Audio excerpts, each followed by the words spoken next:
What up, IDS Mob? Welcome to the Introvert Dating Success Show.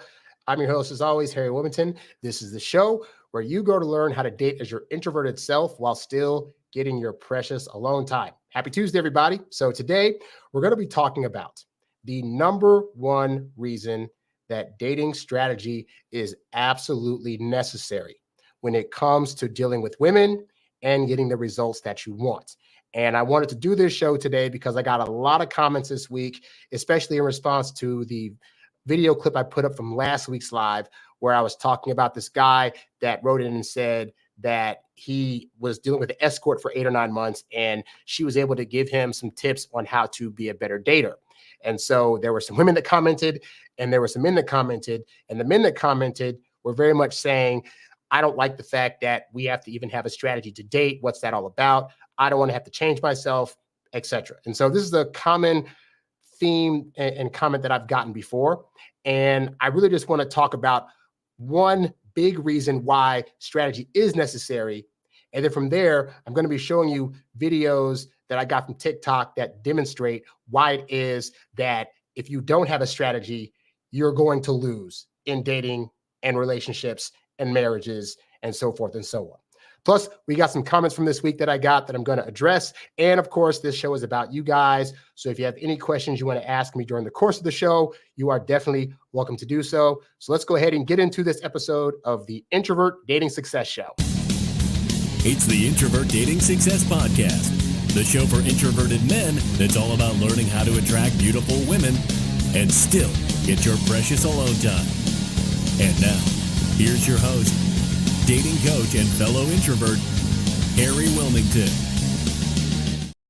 And by the way, guys, this show is brought to you by my website, introvertdatingsuccess.com. If you are a guy that is struggling in the dating world and can't make any sense of women or what moves you need to make or what you need to do to be able to actually connect with the woman and have her be your longtime mate, then I am more than willing to help you with that. We have a great program at the website called the Introvert Dating Success Academy Community. Not only do you get access to some great, amazing video courses, audio courses, and ebooks, like quite a bit of material is going to be there. You'll also get to have a meetup with me and other guys on a weekly basis. So if you're having situations you're going through that need a breakdown of some kind, or you're not understanding, like a woman said this thing, but I don't know what it means, or just anything you want to address, you have a place to do that. So definitely check out what the Introvert Dating Success Academy community has to offer at introvertdatingsuccess.com. If you like what you see, I would love to have you as a member. All right. So with that said, we're going to get into a few things. Before we get to the main topic, there's definitely comments I want to address that came over this past week. But I do want to point out a major critique of mine that I got, which I think is important to put out there because I'm going to show you how this parallels with you and your dating life, right? So when I put up the escort video, that video actually took off and has been doing some great numbers. But there were a few people in the comments that were saying things like, Harry, you're talking too fast during the video. Harry, you need to slow down. Harry, you give great advice, but I can't make sense of what you're saying. And this has been a lifelong critique. I've been talking fast since my younger years. I think back in the day, because I was an introvert, there were times I'd be out in public and try to speak, and I would be getting talked over. And I'm very much a person that I'm trying to wait for the other person to finish talking before I say something. And then I would find when I would start talking, those people had a different style where they're more of the engaged style of speaking, where they want to constantly jump in, right? And so I just learned in order to get my point across, I got to talk faster. And so it's something that I've been working on my entire life. In fact, even with this show, if you look at my earlier shows versus how the show is now, I've slowed down significantly in my speech. But obviously, that doesn't matter if the response I'm getting from videos is, hey, we still can't understand you. So I've always been a person that's like, at the end of the day, we all have blinders to things, and we all have things we can improve. But it's important to be the kind of person that can take criticism that is valid and say, you know what, there's valid criticism. And so I'm going to try to do what I can to work on that. So I want you guys to know, right now, I'm taking the note and making it a point to talk slower. it is an exercise in my brain that is very difficult because my brain is always like the words I'm saying to you right now, I thought of like 5 seconds ago. And so at times it feels like my brain is trying to catch up, or my mouth is trying to catch up with my brain in terms of talking, right? But like I said, when there's valid criticism, I'm always like, let me look at that. Let me examine it. How can I work on that? Now, I'm pointing this out to you because there are also guys in my comments that, they watch my advice, they see my streams, and then their response is, but I don't want to do that. Like, Harry, you're saying that girls like this thing, but I don't want to do that thing. Or you're saying if I do this certain action, girls aren't going to like me. Well, I want to do that action, and that's who I am. And if I can't do that action, then these girls are just crazy. And so I'm trying to demonstrate to you that sometimes when you get notes about yourself, whether it's through talking or in your dating process, you're not going to like it. You're not going to like the way it feels, the way it sounds. Like, I don't like getting a bunch of critiques of people saying, oh my God, you talk too fast. Blah, blah. But the bottom line is, if that critique in the long run is going to help me to keep more viewers engaged and have people actually take in my content, and if it makes me look like more of an authority figure by being able to speak slower, then that is a good note to take. I could be the guy that's like, well, these people say that I talk too fast on stream. Well, you know what? They're crazy. They don't talk fast. They don't like that stuff. Blah, blah, blah. How is that going to help me grow and help me get the results I want? So be mindful of that in your dating life. Like, there's going to be times when, say, you're dating a woman, you might be dating a woman that has legitimate concerns about you or has a critique of you and wants to come to you and say, hey, babe, so I just want to point this out to you. Sometimes when you say this thing, this is how I feel about it, or I notice you're doing this action and this is why it's not helpful to the relationship. Don't be the guy that just immediately goes, that's not a thing. How dare you say that? You're just crazy. If you can't take me. No, because sometimes women will come to you with valid criticisms, and for you to just brush away every woman that gives you criticism because you don't like the way it sounds, you're going to be a lonely guy. And more importantly, you're not going to be able to grow in the way that you want to grow to where you can actually keep women around, because part of it's going to be like they don't feel heard by you, and the fact that they're trying to be helpful and they're trying to be your helpmate, and you're not taking their help in when it's at valid times. That's going to cause you to lose a lot more women. So take it from me, guys. I'm not a guy that necessarily likes criticism, but I'm able to take it, examine it, see if it has any merit to it, and then go forth and make necessary changes, much like I'm trying to do now. Be the same way in your dating life, and I promise you, you will get better results. So I just wanted to address that at the front of the show. Doing my best, guys. So keep that in mind. All right. So with that said, I want to get into this article that I found this week, because, a lot of times I come in here and say that when women like you, they don't come across a guy like you every day that gives them the kind of feeling that you're potentially giving them. And so sometimes guys think that at the point that a woman shows that she likes us, we now have to go full tilt in order to make this thing happen. And I try to stress to you guys that when women like you, they help you. And they're going to do things that you would not think they would do in order to basically bag you up. And I saw an article that was in People magazine that perfectly illustrates this that I want to show to you guys. So let's get into that. So let's bring this up to the screen here. So story is, woman strikes up conversation with cute seatmate on airplane. 2 years later, they get engaged. So her name is Megan Meza, and this is her story. So it says, as Megan Meza settled into her window seat on her layover flight from Los Angeles to London in April of 2022, she noticed a cute man entering her row. She observed him placing his bags in the aisle seat and fumbling with some items in his bag. That's when he accidentally dropped his AirPods on the floor. Man, I had a flight a couple months ago. As I was getting off the plane, I had to bend down in my seat to get something. And one of my I think I went like this, and one of my earbuds like fell out of my ear and fell on the floor, and I never found it. Like it can be very difficult to find those things because they get trapped in crevices, or they roll down so far that you don't know where it went to. It's hiding in a corner somewhere and you can't see it, So I get the frustration of that. Anyway, she said, the article says, seeing him scramble to find them, Meza decided to take a chance and strike up a conversation. I was like, hey, I've dropped my AirPods before. You should wait. When the plane takes off, everything will roll behind us, the Los Angeles native tells People exclusively of her conversation. And he was like, oh, thank you, she adds, recalling his reply and hearing his British accent for the first time. So let's break this part of the story down so far, right? So what do we not see here?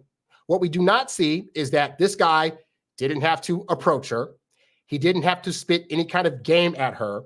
And we notice on her side of things, she peeped him first, liked what she saw, and then found an excuse to strike up a conversation with him. Because in her head, how is he going to know that I'm interested if I don't try to talk to him in some fashion? And notice, she didn't give a pickup line. What she said was there was an incident happening, and she used that as her gateway to start a conversation. Hey, guy, I've dropped my AirPods before. Now, you in the wild might not even think that that is a girl's attempt at trying to hit on you. But as I try to stress to you guys, women that you don't know, that just they randomly see you in public and come up to you, more often than not, they're doing that because there's a spark of interest there and they're curious to have an interaction with you. But what they're going to do is do some low-level talk like this in hopes that you pick up what they're putting down and that you'll help them to continue the conversation. They're not going to be as forthcoming as most guys are because they're already thinking, well, he might have somebody, or if he doesn't want to talk to me, I don't want to seem like too much of a burden. So I'm going to just put something out there and hope that he grabs onto it. And in this case, that's what this guy did. At the time, this guy did probably not know that she was talking to him in an attempt to pick him up. But that's why you have me here to tell you guys that when a woman out there is just randomly starting a conversation with you, rarely is it just to try to start friendly conversation. Like, she doesn't know this guy. And so if it was a stranger she didn't find attractive, for example, even if he dropped his AirPods, she would not be trying to start a conversation because he would have not passed her attractiveness test, but this guy did. So when you're in public and a random woman, whether you're at a party, get together, networking event, whatever, just comes up to you and starts having a conversation, take the thought that more likely than not, this may be her way of trying to open you for a conversation just to see what you're about. This doesn't necessarily mean right away that she's highly interested, but it does mean that she's curious enough to see what you're about, what you sound like, what your interaction is going to be like, so that way that can go forth. All right. So we'll continue on. So then after that, so these are the two right here. So that's him, and that's her in the aviator glasses, I guess. So it says Meza and the man, whom she later learned was named Freddie, chatted throughout the boarding process. Eventually, another passenger sat between them, but they didn't let that stop them from conversing. Once the plane took off, the two continued talking about their families, friendships, and lives as best they could over the girl sitting in between them. Meza even informed her mom, who was sitting further up on the plane with her dad, about the fateful encounter. So now we have a girl who's been smitten by this guy with the British accent. They're talking across a lady in the seat between them, and it just keeps going and going. And notice what she did not say. The article does not say, and while they were talking, he was trying to pick up on her and trying to see if they could get to London or whatever and hook up with each other. It's just for right now, they're having a conversation to see where this is building to so they can learn about each other. It's very low pressure situation, even though they're in a plane, which has high pressure, but it's a low pressure situation and a low pressure conversation that she took the lead on initially, right? But again, all he's doing is just talking about family and about his life. And she's already gone up to the front of the plane to tell her parents, hey, I met this guy. I think he's kind of great. We could all he had to do was just have a normal ass conversation with her.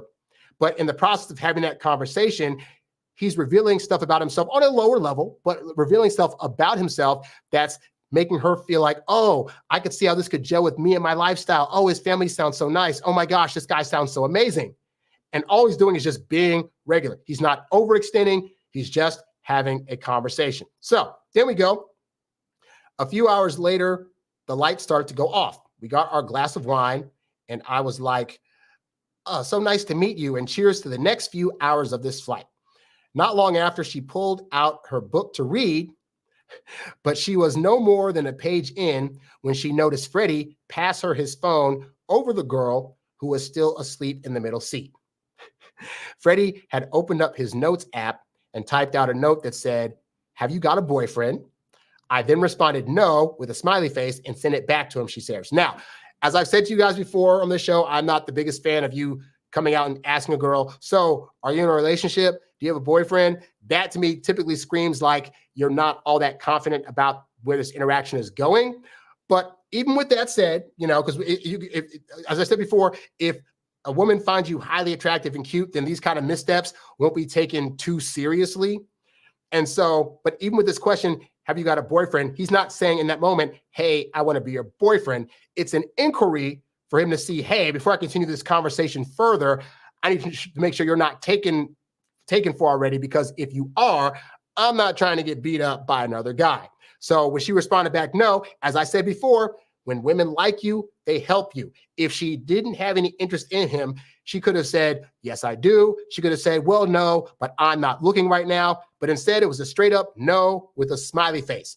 And this is key, because he didn't send this note to her like when they first started having a chatty conversation. He waited until they had a lengthy enough conversation to where he felt pretty confident that she's probably not seeing anybody else.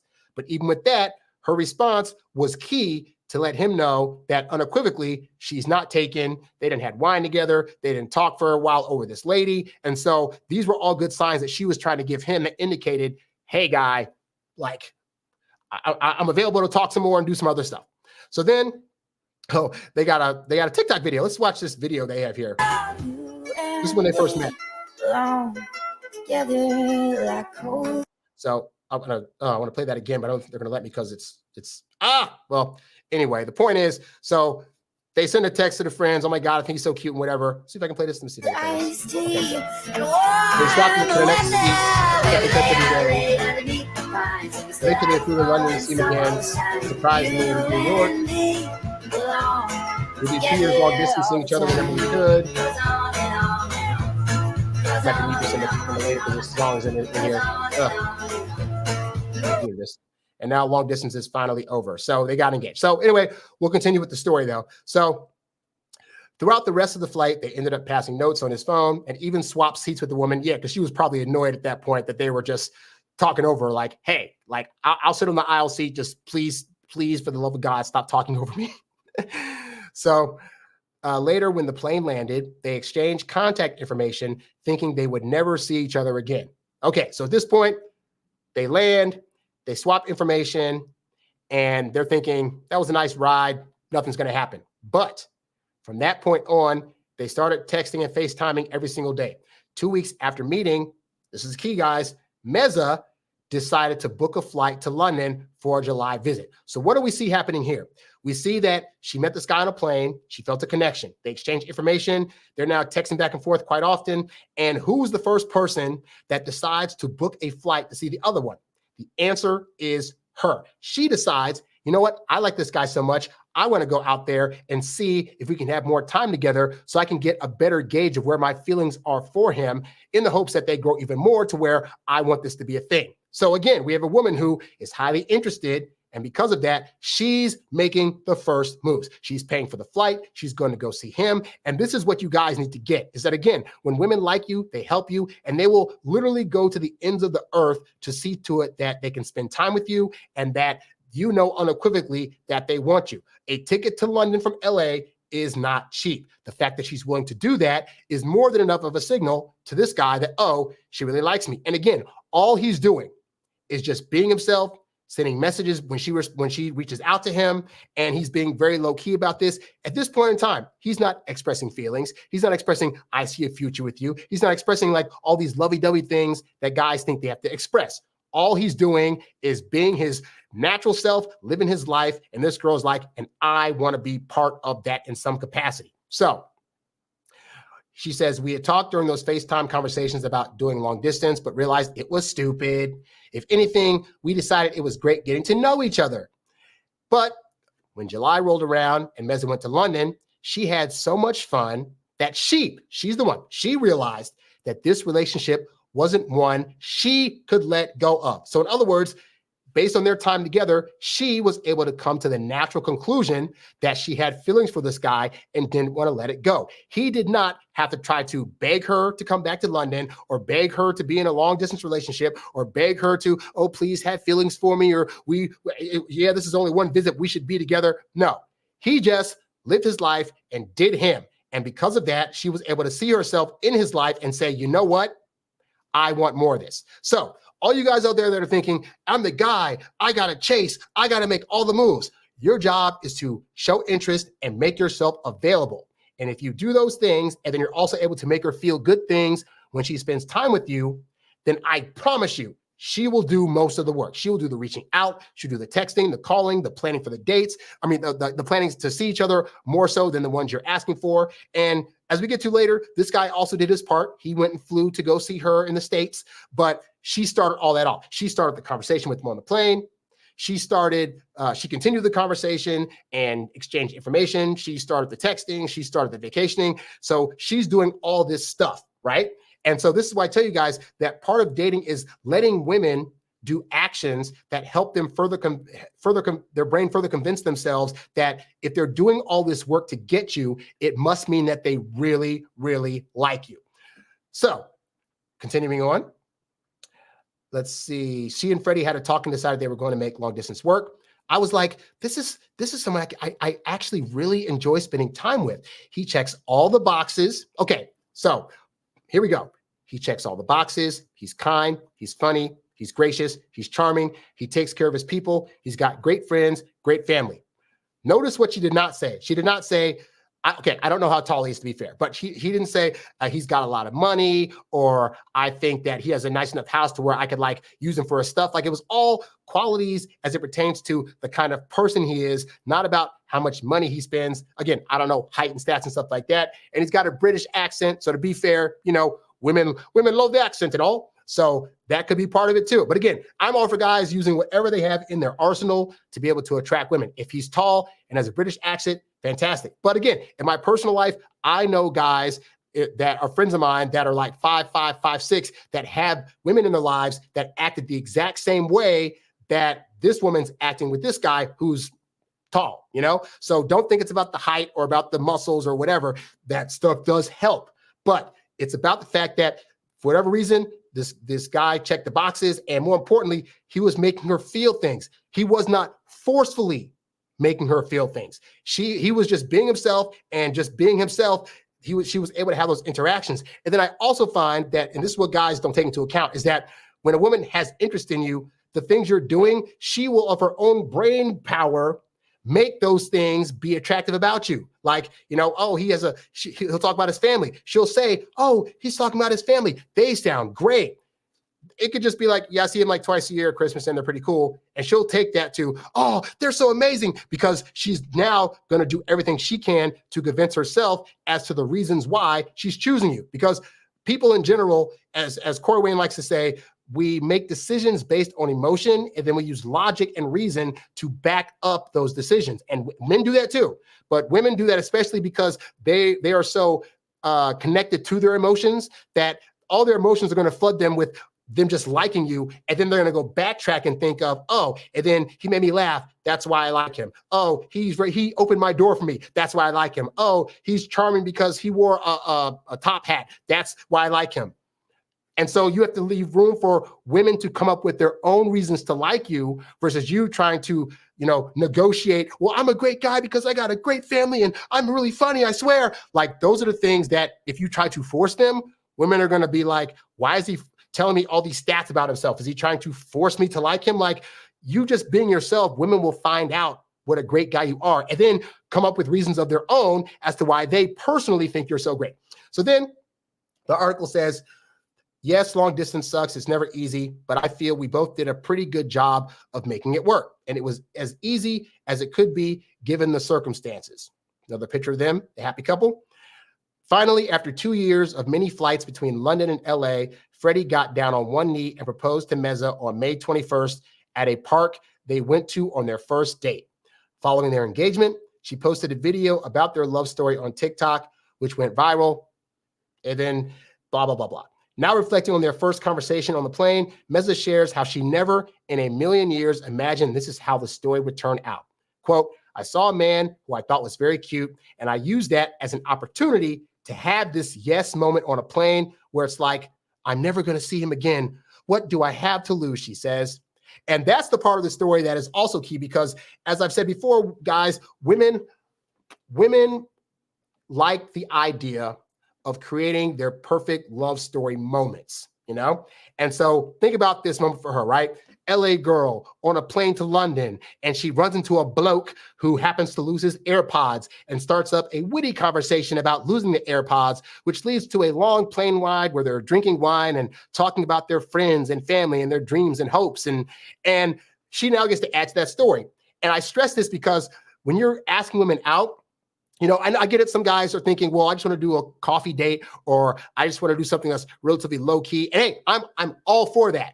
But that does not mean that you also don't think about what kind of moment am I going to be creating for this woman that I'm taking out? Because you could have a first date walk in the park, but are you creating moments during that walk that are going to allow her to go back to her friends and say, oh, we went on this magical walk down this pathway, and then all of a sudden we ran into this guy that was selling flowers, and he bought me a thing of flowers. And it was just such a, like, it's important to be able to understand and recognize when a woman is in a moment where she's trying to create a moment and then help that moment be created, because then you get to help her build up your guys' love story, which is very, very important for women as it pertains to them telling their friends, their family, and of course, when they walk down the aisle. But suffice to say, guys, I thought that was a great example of, again, when women like you, they help you. And as long as you're showing up, being your authentic self, and you're knowing how to have conversations with women, how to talk to them, what kind of actions to do, how to move in the moment according to what she's doing, then you're going to have great success. If you don't know those things,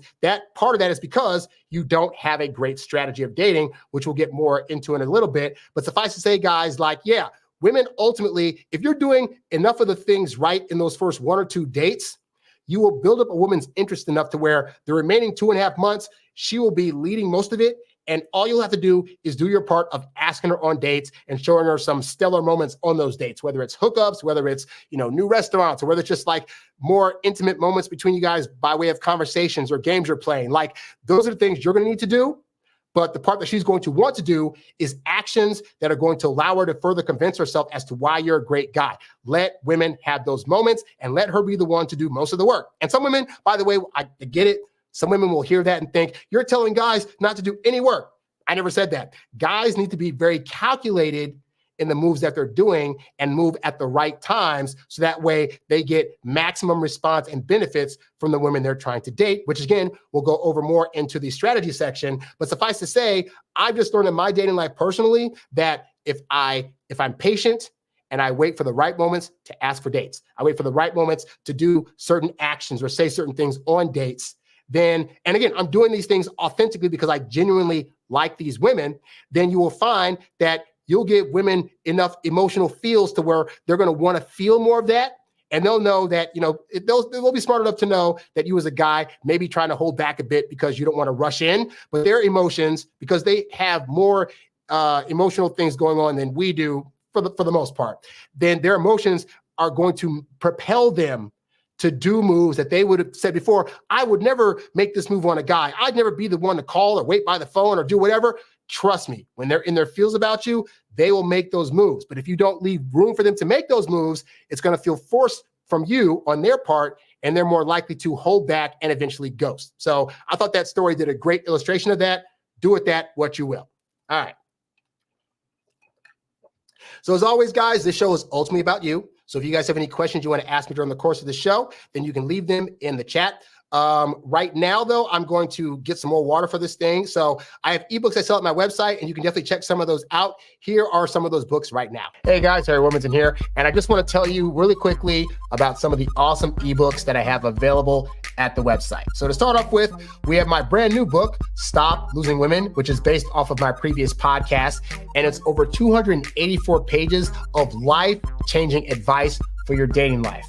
You're going to discover in the span of these pages the ins and outs of how to become more confident, the do's and don'ts of how to attract women, how to pace yourself during the dating process, and ultimately what it truly takes for you to be a more confident dater so that way you can get out there, attract women, and more importantly, stop losing women, okay? The other ebook that I have on my website is called No Girls For You, The Ultimate Guide to Losing the Girl of Your Dreams. This is the first book that I ever wrote, and simply put, it is a 12-chapter masterpiece that is designed to, in a very funny way, mind you, guide you through the ins and outs of why all the things you're trying to do right now to attract women can actually cause you to lose them. I mean, things like being the nice guy, overextending yourself, getting too many gifts, too many compliments, and a variety of other things that you may think as a guy I should be doing.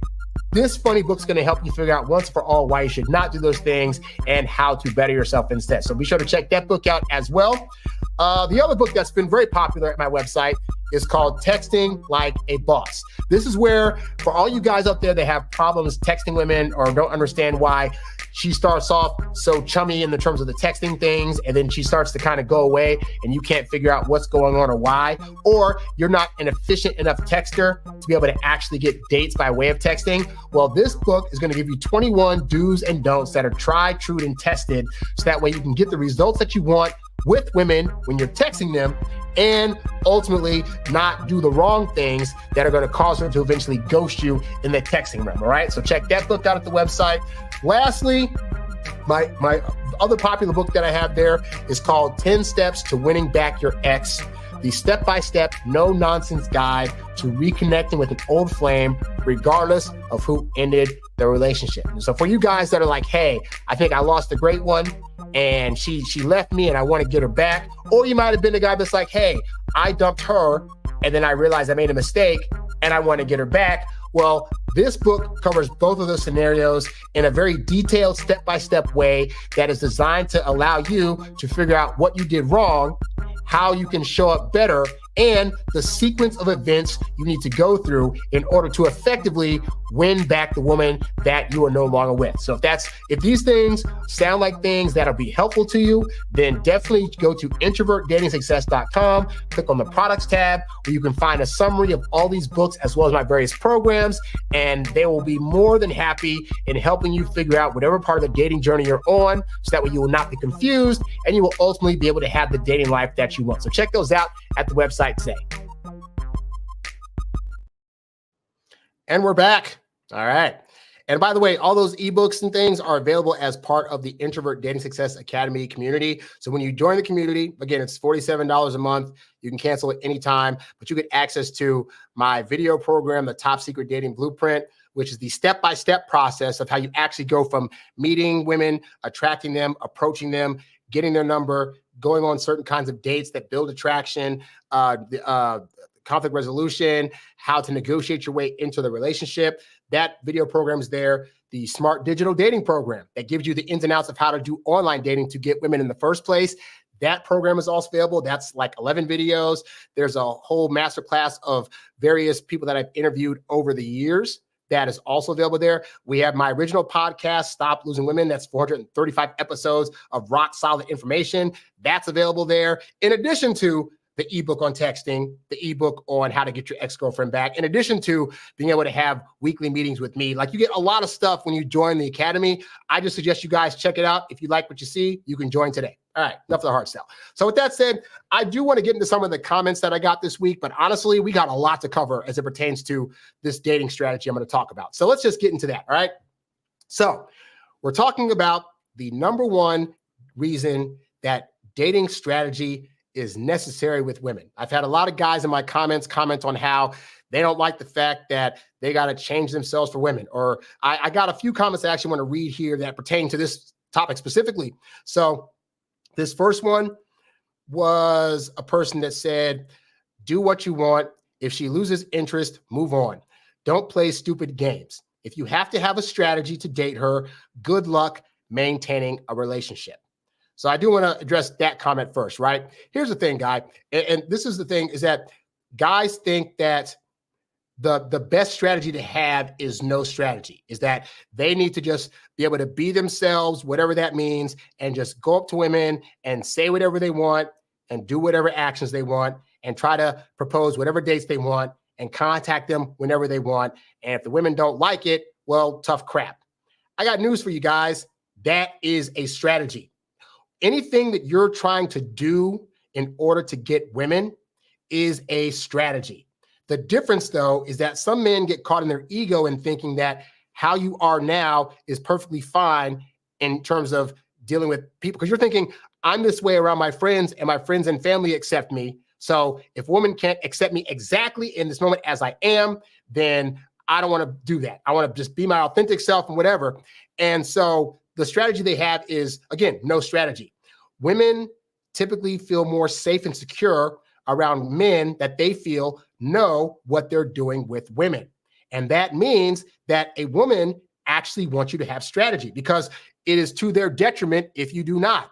If you don't have a strategy, for example, and you're just like, I'm just going to do whatever kind of date with the girl. And then your proposal of a date is, hey, first date, girl I just meet online, come to my house.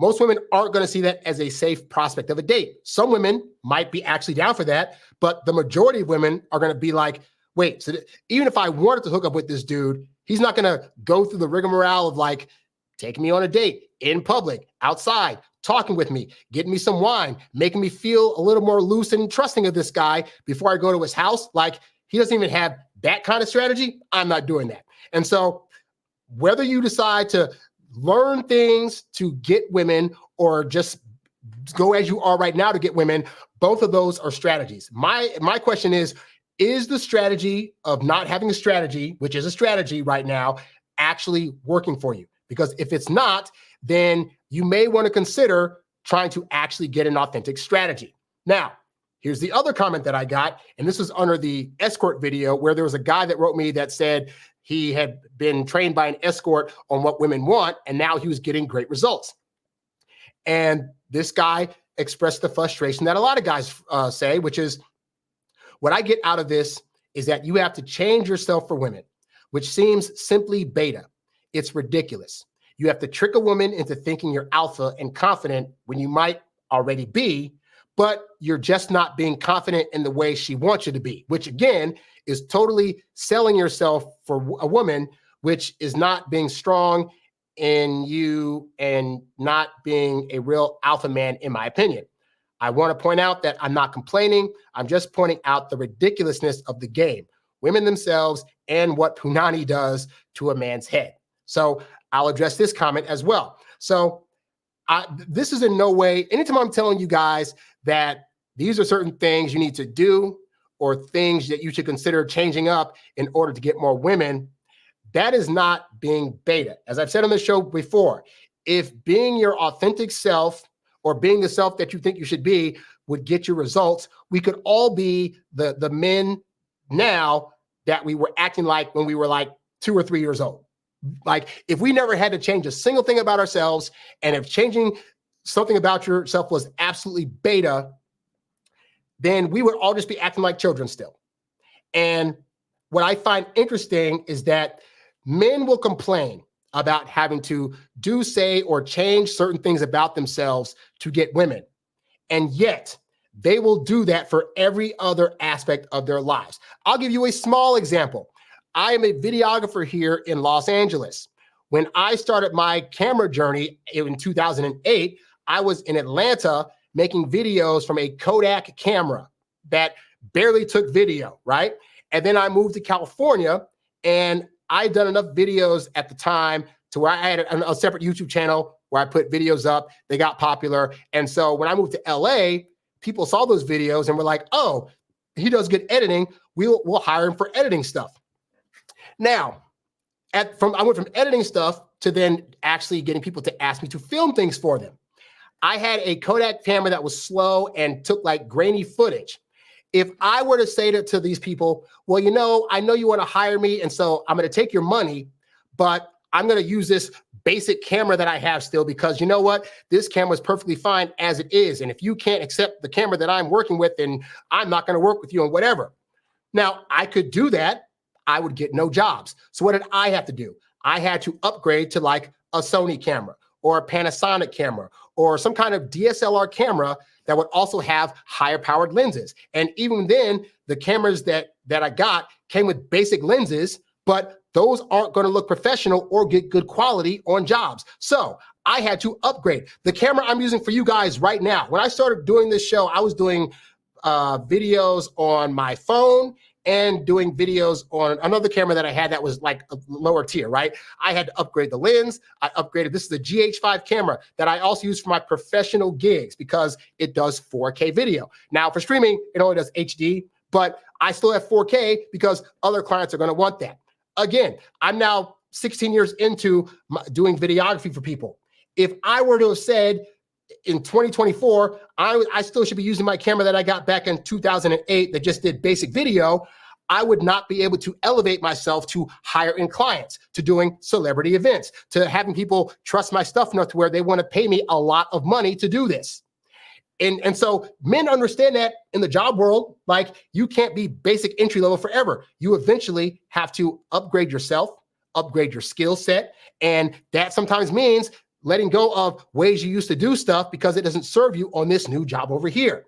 So men will understand that on a job sense, but then it comes to relationships and it's like, oh, I don't want to do that. I don't want to change.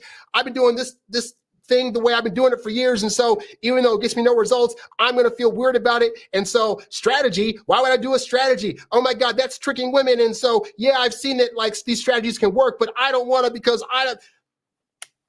dude, everything you do in life involves strategy. When you're doing your homework, it involves strategy. When you're trying to apply for a job, that involves strategy. When you want to talk to your mom about something difficult that you want to do, but you want to be able to do it anyway, and you want to be able to calm her down so she won't get mad at you, that's a strategy. The majority of your life, when you're cooking food, they give you a recipe because the recipe is a strategy to what? Get the desired result that you want with your food. So I need you to get out of your head this idea that having a strategy with women is bad. It is not. It is actually the easiest way for you to start to get better with them, for them to trust you more, and for you to get the results that you want. Now, he says this other stuff about you have to trick a woman into thinking you're alpha and confident when you might already be, but you're just not being confident in the way she wants you to be, which again is totally selling yourself for a woman. Well, understand, guy, not every woman is for you. And so to your point, you might be alpha and confident in a way that she doesn't like,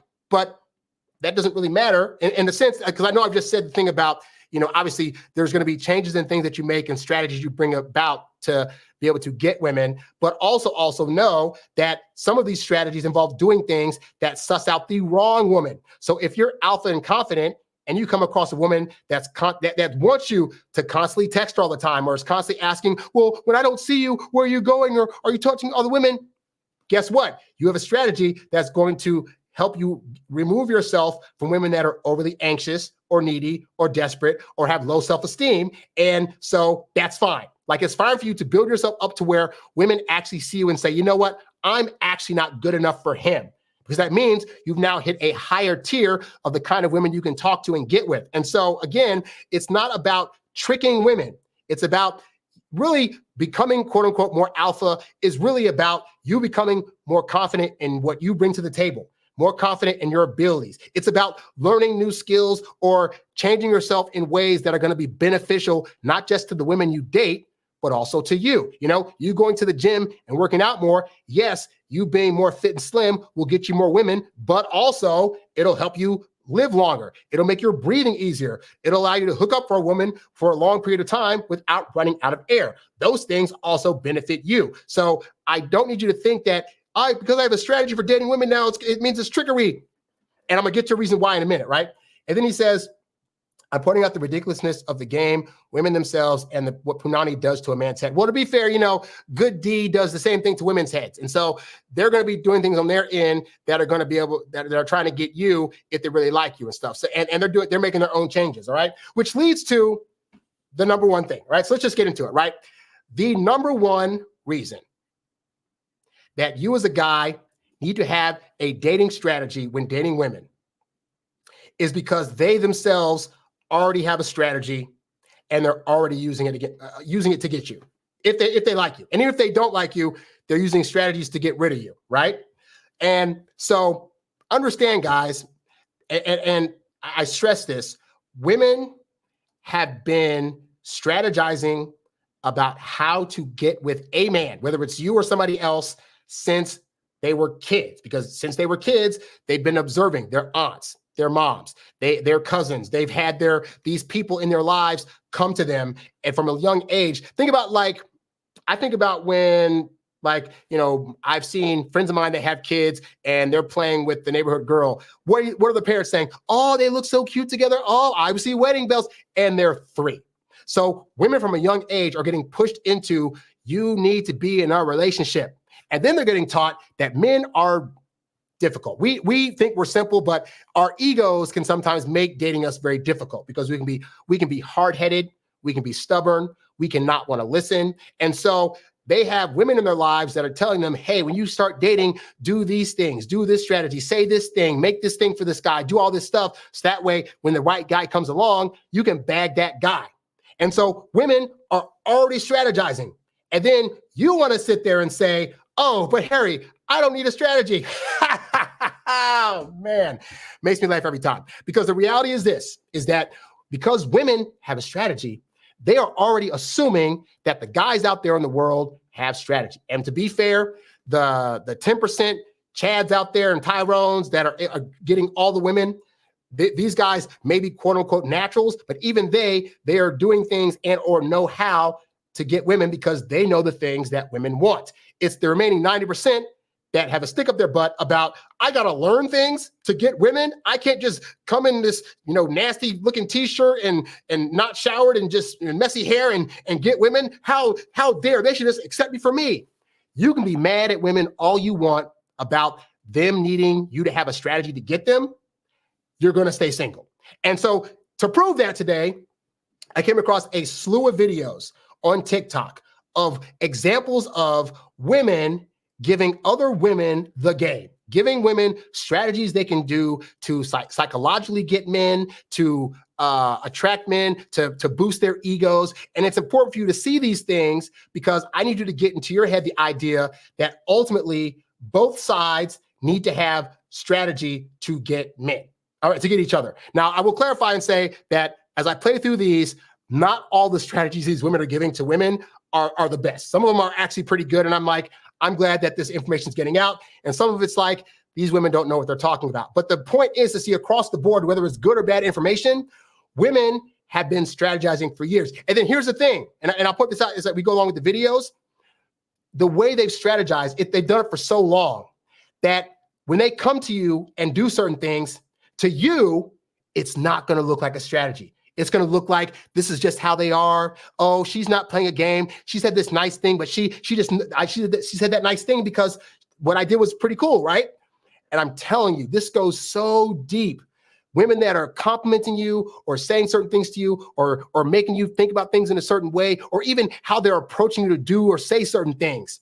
Because they've had time to do this, you think it's going to look so effortless that you're not going to read it as it being a strategy. Even like, oh, that Christian girl that would never play games, she just genuinely likes me and wants to pray with me all the time and is always coming up with nice things. That is a strategy. And so your goal as a guy is to be able to learn strategies, make them a part of who you naturally are, to where when women are seeing you move about in the world, they're going to say things like, he knows what he's doing. What they're not going to say is, that's probably a strategy of his. Even though they want you to know, to have a strategy, they're in their head thinking, I need this to be authentic. Please let this guy come across as authentic. And so part of learning game is learning it, practicing it, and then making it a natural part of who you are, to where women don't feel like you're being somebody different when you do these things. Because again, they've already been doing that for years. So let's go ahead. I'm going to bring up my trusty dusty TikTok stream here. Here we go. And so we'll start. I have these videos in the various orders, so I don't know what the videos are yet. As they come up, we'll get into talking about it and making commentary. So let's get to this first video. Clear your rules when you start dating, ladies. Endless texting in the beginning can be very dangerous because it creates a false sense of intimacy. So here we got a lady giving tips to women on texting, which is, hey, in the beginning, don't text the guy so much. I tell you guys all the time, you should only be texting to get dates. And so there are women that are also being taught, hey, don't look like that needy girl that's overreaching, like don't text him so much. this could very well mean that there's a girl out there that's not trying to over text you, that still likes you. And that's why I tell you guys, the better strategy for you is to ask her out on dates as a read for where her interest is at. If you take her on a date, show her a good time, and then wait 4 days to text her, you'll know that she's still interested when you text her again and ask for another date, and she says yes. So on both ends, I don't really think that women should be texting all that much either, but they will start to do it a bit more as they like you more. Texting makes you think that you know this person and that you care for this person, but that is not the real world. The real world is when you meet somebody and when you actually go on dates. So make sure to continue your life as you normally do it and keep the texting limited until you really get to know him. And so this is also important for you guys that think, well, we were texting a lot on the dating app and then we went on a date and had a good time, and now the texting slowed down. She's not responding back as much. I don't know what's going on. Well, she may have the strategy of, okay, I had a good time on the date, but I don't want to be that thirsty girl. So as much as I want to text them, I don't want to do it too much. So as you are trying to over text her, you're pondering, why isn't she texting back as much? She could be thinking on her end, I don't want to be too desperate, so I'm going to hold back. And then you're taking that as, oh, she's losing interest. I got to text her more and talk about having a serious conversation with her about her texting and stuff like that. And now you've gone from a woman where she was initially slowing down text to not look to you like she was overeager to you've accidentally made yourself look like you're thirsty and desperate. And now she's like, oh, I was just trying to not be so desperate, but he clearly is obsessed with me already. This freaks me out and I'm out. So you don't lose points for not doing so much texting in the beginning, guys. Don't accept any last-minute dates. If a man really likes you, he has to show it through his actions. And his actions show up in the form of organizing a nice date. If he texts you late at night and he says, "What's up? Shall I come by?" It's always a no. Don't. So you're thinking, again, this is important to know that women have these strategies, because then on your end of things, when you're making certain requests or saying certain things and you're not getting the response you want, you can look at it and say, oh, wait, maybe she's being taught not to do these certain things. So in this case, she's saying, hey, ladies, don't accept last minute dates, because it does put the woman on a lower tier, as if to say her time's not valuable, or that she has nothing else going on, or that she's so desperate she'll say yes at any time. A woman may not be trying to give you that impression. And so she very well may say, oh, thanks for hitting me up last minute, but I can't do it right now, in an attempt to try to set the boundary of, you need to be cognizant of my time as well.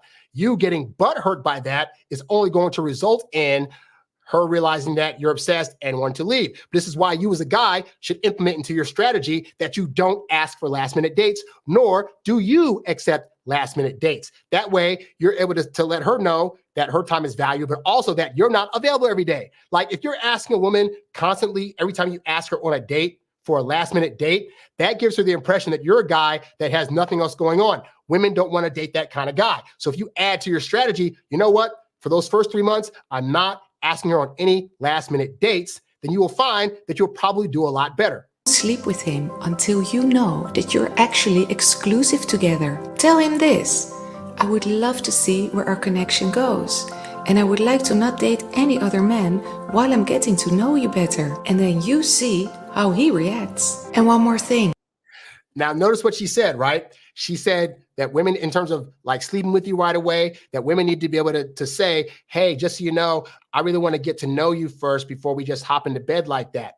And then she said what? And then see what his reaction is. Now, this is a strategy that women will do because they're trying to look out for their safety early on and seeing if you're going to be willing to respect any kind of boundary she puts up. So if she knows her strategy is going to be, I'm going to tell a guy, I want to wait for a little bit. Now, will she always stick to that actual strategy? No, but a lot of times women will verbalize it just to see what your reaction is going to be. If your reaction is, oh, how could we, but what if but please, I want to, but it's so important to a guy.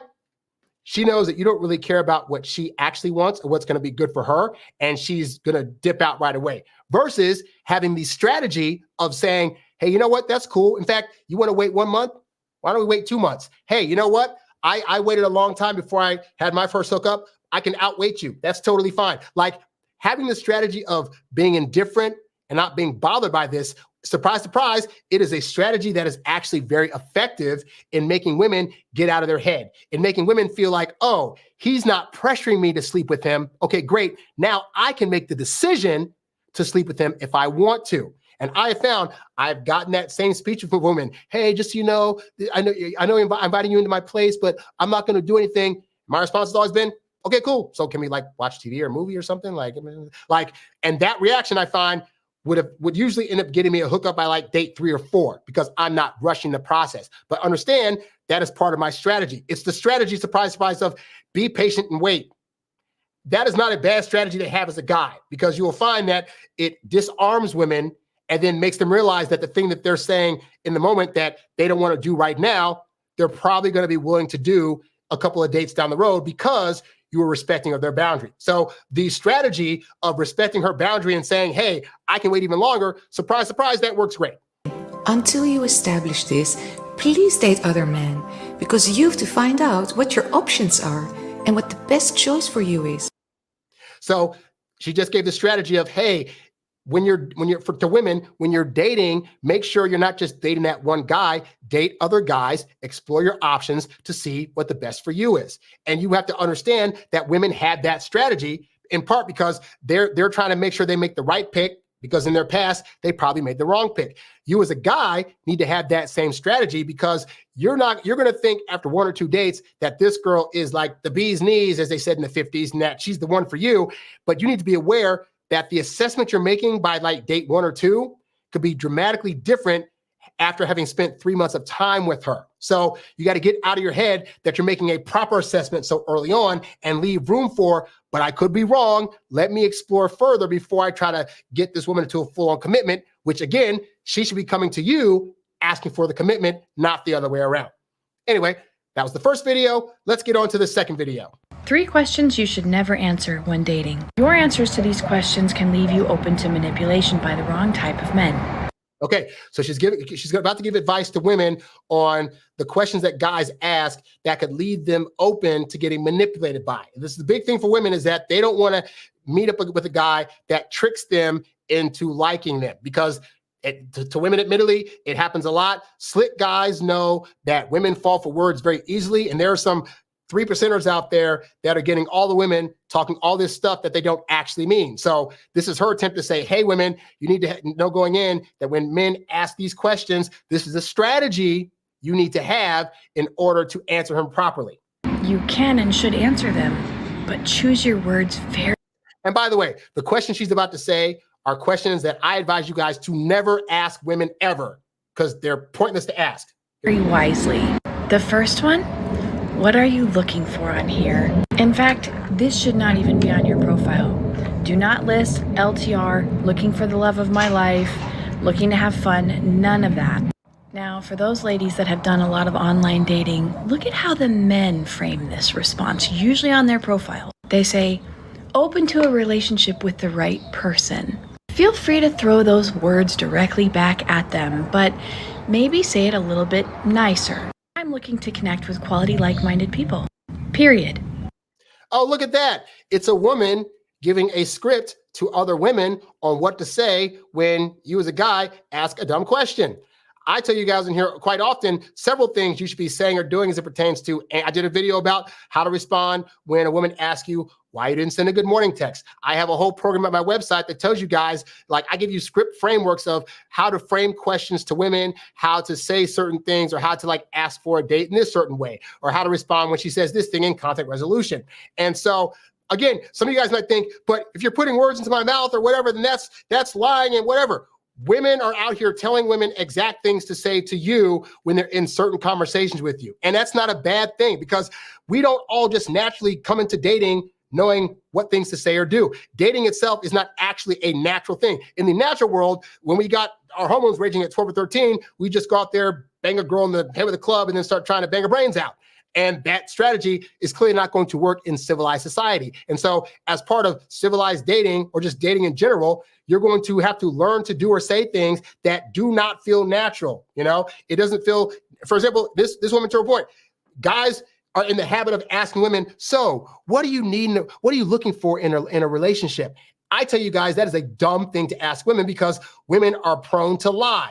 And on that first date, they know you're asking that as if to say, what are you looking for from me in this relationship? And the reality is she doesn't know you yet enough to know. And also what she got from a guy in her last relationship, she may not need in this relationship. So until she's able to really spend more time with you and see what you're about, she's not going to have an answer for that. And or if she does, I assure you, it's either going to be a lie or it's going to be answers that either you don't want to hear or that she's going to be thinking, but if I tell him these answers, he's going to try to now be that guy, but that might not be naturally who he is. So this is why she said to answer the way that women should, which is like, I'm just looking for, I forget what she said, but like, yeah, like that's how that goes. Number 2, what do you look for in a man? Ladies, don't ever, ever, ever give a man a play-by-play on how you want to be treated. And guys, don't ever, ever ask that question. That is a question that to women will feel as though you are considering yourself lower tier, as if you're trying to put her on a pedestal. And also, again, you're asking her because you want to become whatever kind of man she needs. She says that she wants, you want to be that guy. But women want to typically be on their guys program. Like women are the ones that are going to try to copy your style and want to be led wherever you're going. If you're moving across country, they want to go with you. If you're trying to get into a new type of music or a new type of activity, they want to be there with you. Women like the idea of my life is okay, but this guy's life is awesome. I'm going to latch on to him. So you saying, what do you look for in a man? It makes her feel like you're going to try to latch onto her. And women don't like that feeling. My therapist once told me, and I'll never forget it, a psychopath can hide who they are for up to 2 years. How I normally answer this question is authenticity. Be yourself, and let's see if we like each other. Now, by the way, when women say the whole be yourself thing, I've done shows about that before, but suffice to say, they're not understanding when they say be yourself. Don't fall for that if you know that the habits you've been doing in dating up to this point have not gotten you the results that you want, because right now, be yourself could be you text and call all the time. You espouse feelings nonstop to women. You're getting them gifts or promising them trips to Florida or Hawaii by date number 3. If you find that that's the version of yourself that you're putting out there when dating and you're not getting the results that you want, then her saying to you, be yourself is bad strategy. That is bad advice to women. But women across the board, they know that because they can mostly be themselves and have a bunch of guys coming after them, they think that that's solid advice for a guy. It is not. But again, if you weren't asking her in the first place, what do you look for in a man? Then she wouldn't have to answer like that in the first place. Number 3, anything having to do with sex or your body. Any man who's asking you this question in the chatting phase, especially before you've even met or on the first date or within the first 2 weeks, is only looking for one thing, regardless of how they justify it by saying things like, well, it's very important to me. Instant block. Instant block, please. So let's say you're a guy that doesn't have strategy, right? Your strategy is to go in there and just be who you want and say what you want.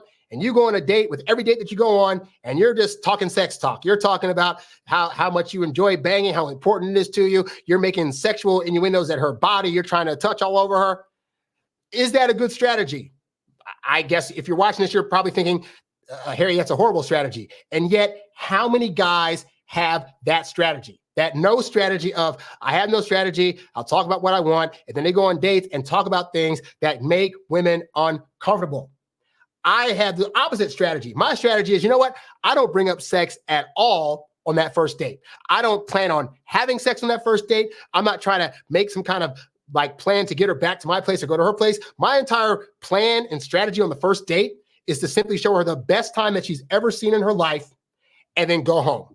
And then I wait a few days and then I hit her up for another date. I found just doing that strategy would usually result in a second or third date hookup. And again, at no time am I actually talking about or saying the word sex. There might be some flirtatious stuff here or there, but even then, I'm not directly saying, hey, let's go hook up. Hey, I want to do some stuff with your body. Like, none of that's coming out of my mouth. And yet, again, guys out there, women have experienced guys that have that strategy of talking about sex nonstop and at the end of the date, hey, come to my place and have coffee. And what if we just whatever? And then they get frustrated and say, women are crazy. I try to be myself, but you being yourself isn't working. So is it now beta if you decide to change your strategy to say, hey, I'm not going to talk about that anymore. No, a smart man is going to recognize that's not working. And they're going to learn what would actually be effective conversation on a date that would get them better results, and then do that. Because I just care about you getting the woman at the end of the day. If you getting a woman means you got to stop talking about sex or stop saying certain jokes, or maybe not, maybe actually like listening to her more so on the first date than over talking her on that first date. These are strategies that in the long run are going to be beneficial. And then as you do them more, they'll become a natural part of who you are. And then because it's a part of who you are, that will be who you are. And therefore it'll be a positive change that happened way back, but now it's authentically you, and women will feel that and feel that they can trust being around you. Anyway, before I get to the next video, we do have a question in the chat. And the question in the chat goes, what do you think about the passport bros? I think that if men want to get a passport to go across seas and get women, that is in their right to do so. What I worry about is them thinking that changing venues is going to get them the results that they want if they're still not changing their strategy to get women. Because, for example, right, let's talk about, for example, like over talking. Many men will go on first dates with women and just spill out all the stuff about themselves and do all the talking and won't let a woman get a word in edgewise, right? That is a form of communication that women across the board and across the world do not like. So if a guy in the States is like, women, they suck here, I'm going to go to Portugal or go to Brazil, and then they go there and want to overtalk a woman, they're going to get the same result. So it's not so much the location, because, hey, people do that here in the States. I'll hear people say, oh, girls in Atlanta are so much harder than the girls in LA. Oh, the girls in LA are so much harder than the girls in New York. Oh, the girls in New York, they're not down to earth like the girls in Idaho. Everybody in all these cities is getting dates except for them. It's not the location. It's the fact that their strategy sucks and that they don't want to cop to the fact that they are doing things wrong. Now, I will be fair to the passport bros and say, you know what? There are women in other countries that maybe are a bit more submissive than they are here in the West. They're more down to get in tune with the guy's program. That's all well and good. But also recognize, guys, the internet is global. And some of those communities are now starting to get women that are looking at the things that women talk about here in the West and are wanting to adapt those ways. So even with that, here's the thing. It doesn't ever hurt you as a guy to have a proper strategy. Now, if you have to use less of that strategy when you go overseas, fantastic. But if you run across that one girl overseas that is kind of like a Western girl, guess what? You still got a strategy that's going to get you that woman. So it doesn't hurt you to learn strategy. It hurts you to think, well, if I go over here, I don't need to have a strategy. And then you go over there and be a fat slob instead of being in the States. Like, that's not going to help you in the long run either. Or they might temporarily like you, but we're not getting any long-term stats about that. Like, guys that go overseas, this first or second year, they're having great success. I need to hear about guys 10 years from now being with those same women, and then we'll get a better read on how effective that strategy is. But again, you having a strategy that works, if it works overseas, ideally it should work here and vice versa. So again, as a guy, you should be reading up on how to treat women, what kind of communication they like. Even women that are submissive still want a guy that is respecting them to where they feel as though them being submissive is not them being overruled in this relationship, because the guy still has respect for their position in that relationship. Even there are plenty of women here that are down to be stay-at-home moms and housewives, but they just want to be treated with respect and dignity. And some guys can't even muster that up for women here in the States. And they're going to go across seas and think that the way that they're treating them here is going to be better over there. Like, that's not a winning strategy. But that's, again, we need more stats on that. So hopefully that gives some kind of answer to what you were asking. And by the way, guys, even though I'm going through these videos, if you have any questions you want to leave me in the chat, do so. And I will be happy to answer those questions once I get through all these videos. All right, let's get to the next video here. You can still get him to spoil you without asking him to spoil you and still stay in your feminine energy. Okay, so this woman's about to give a master class to women on how to get guys to get them like expensive things or spoil them for their birthdays, right? And I want you to see this because, again, there's gonna be a point in your life where you come across a woman that is using these strategies, and you're not going to feel as though it's a strategy. You're going to feel as though it's just her just saying nice, kind, sweet words to you, and it's making you feel a certain way to where you want to do these things, and it's all a strategy on her part. Let's get into it. Let me give you an example. Let's say it's your birthday, or maybe you can use this right before Christmas. What you don't want to do is wait until the event has happened and then leave yourself with room to be disappointed. Men are not mind readers, so do not leave it to chance. So what she's saying is, hey, girls, what you don't want to do is wait until after this stuff happens and then say, I can't believe you didn't do this thing for my birthday or holiday. Wham, I'm so sad and mad at you. Because she recognizes that that is nagging, and nagging is never a good strategy for women to have. So what she's going to propose now is an alternative strategy that makes you, the guy, feel like you don't want to disappoint her. And so now, in order to not have that happen, you got to do the thing that she wants you to do in the first place. It's very covert, so pay attention. Not every man can be trusted to get it right. That's why you are going to thank him in advance. You want to do this in a very casual way. So maybe you're cooking a meal in the kitchen, or maybe you're in the shower before you go to bed while he's brushing his teeth. And you'll say, baby, I just want to thank you in advance. I just know you are going to make my birthday so special and so memorable. You just know how to treat a woman. It's probably because your parents did such a good job raising you. I'm just so excited to see what you have planned for me and what you bought for me. My birthday is going to be a fairy tale, and that is all down to you. And then give him a kiss and carry on with your day. Now, he's aware that there is a certain level of expectations of him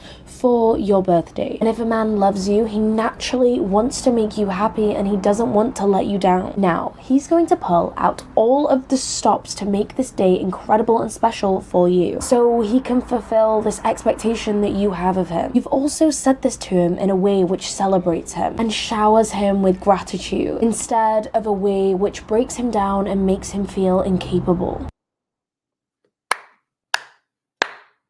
Bravo. Bravo. Now, I'll tell you guys, I'm not a fan of like women that are actively trying to be gold diggers or make their man spend more than he probably has out of guilt or shame and stuff like that, right? But I will say the strategy she's actually talking about, it actually amazingly works. Because think about this, right? I literally, she's telling you, hey, or she's telling women, hey, you know what? Give your guy praise. Say, you always do such great things for me. I can't wait to see what you have in store this year because you're just the most amazing person, whatever.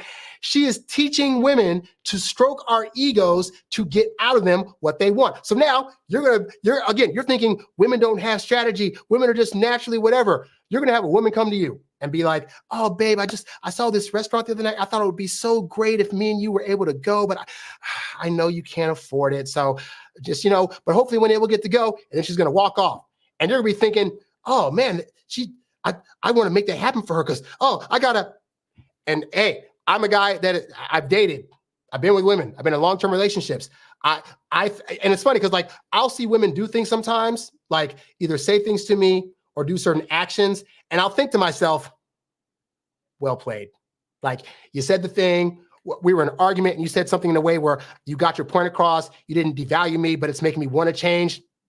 Well played. Because I also respect women's strategy. I respect women that have the strategy of, I know I got to get a point across, or I know I want to do or say a thing, but I know that coming to you in a harsh way is going to be bad. So you know what? Let me get around your ego. And I'm just so analytical of stuff that I've trained myself to know when that's happening, and I respect it because I also know that even though I'm aware of all this stuff, I know that her coming straight to me and saying, how dare you not do this thing or X, Y, and Z is going to just lizard brain, make me feel a certain way, make me feel disrespected to where I don't want to talk to this person. And so women are already helping other women with how men are. Again, the comment said, good God, puke. If I heard that shabble from a woman, I'd literally laugh out loud. Again, hey, if that's something you would not quote unquote fall for, that's great. I'm just letting you know the game, which is like most men aren't studying this stuff. And so most men aren't aware that when women come to them and say stuff in this way, that's their tactic and strategy to try to get something from you. But here's the thing too, is that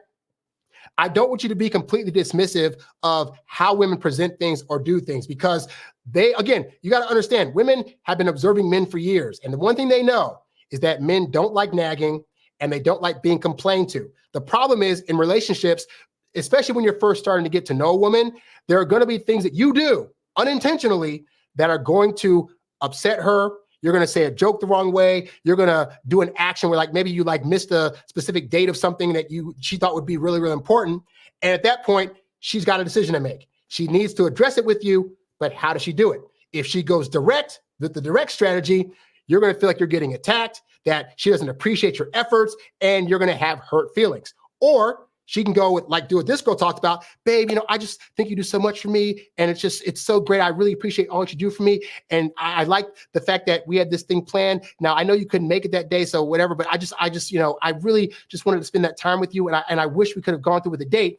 That's a better strategy than, oh, you forgot our date. How dare you, blah, blah, blah. So that's why I say, I respect the fact that women that are good women that have legitimate complaints about us or want things from us will have a strategy that speaks to our ego, much in the same way that we as men need to be learning how to approach women in a way that speaks to their ego. Us being just direct and straight to the point and matter of fact, without adding any kind of inflection in our tone that shows them that we have like emotions behind what we're saying, or we're being empathetic to them, is going to make them feel like we don't care at all. And so we as men have to also add to our strategy, how do I talk to women in their way that's going to let them know that I do have feelings behind this thing, that I am thinking about them, that I'm thinking about the relationship as a whole. And both sexes could do a better job of that. So while I don't like her teaching this to women in a way to manipulate men out of resources, I do respect the part where she says, hey, women, don't go to these guys and nag them or complain about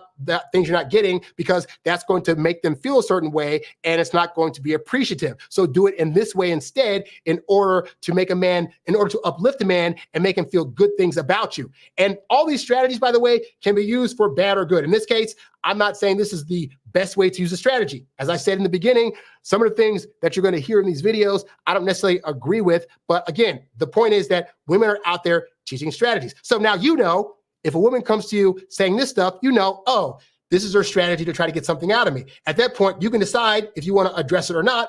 I find, since I know this stuff, for example, I would just be like, well, I already had a thing planned for her birthday, so I'm going to stick to that plan. And if she doesn't like that plan, if my plan was to take her to, say, like Olive Garden, and she's thinking, I'm going to take her to some expensive steakhouse, and then she does this speech on me, and I'm like, I'm still taking her to Olive Garden, and she gets mad at that, she can be mad. I just know that she is now not for me, and I go to somebody else, okay? But either way, strategies are being taught here, guys, so it's just good for you as a guy to know examples of what those are.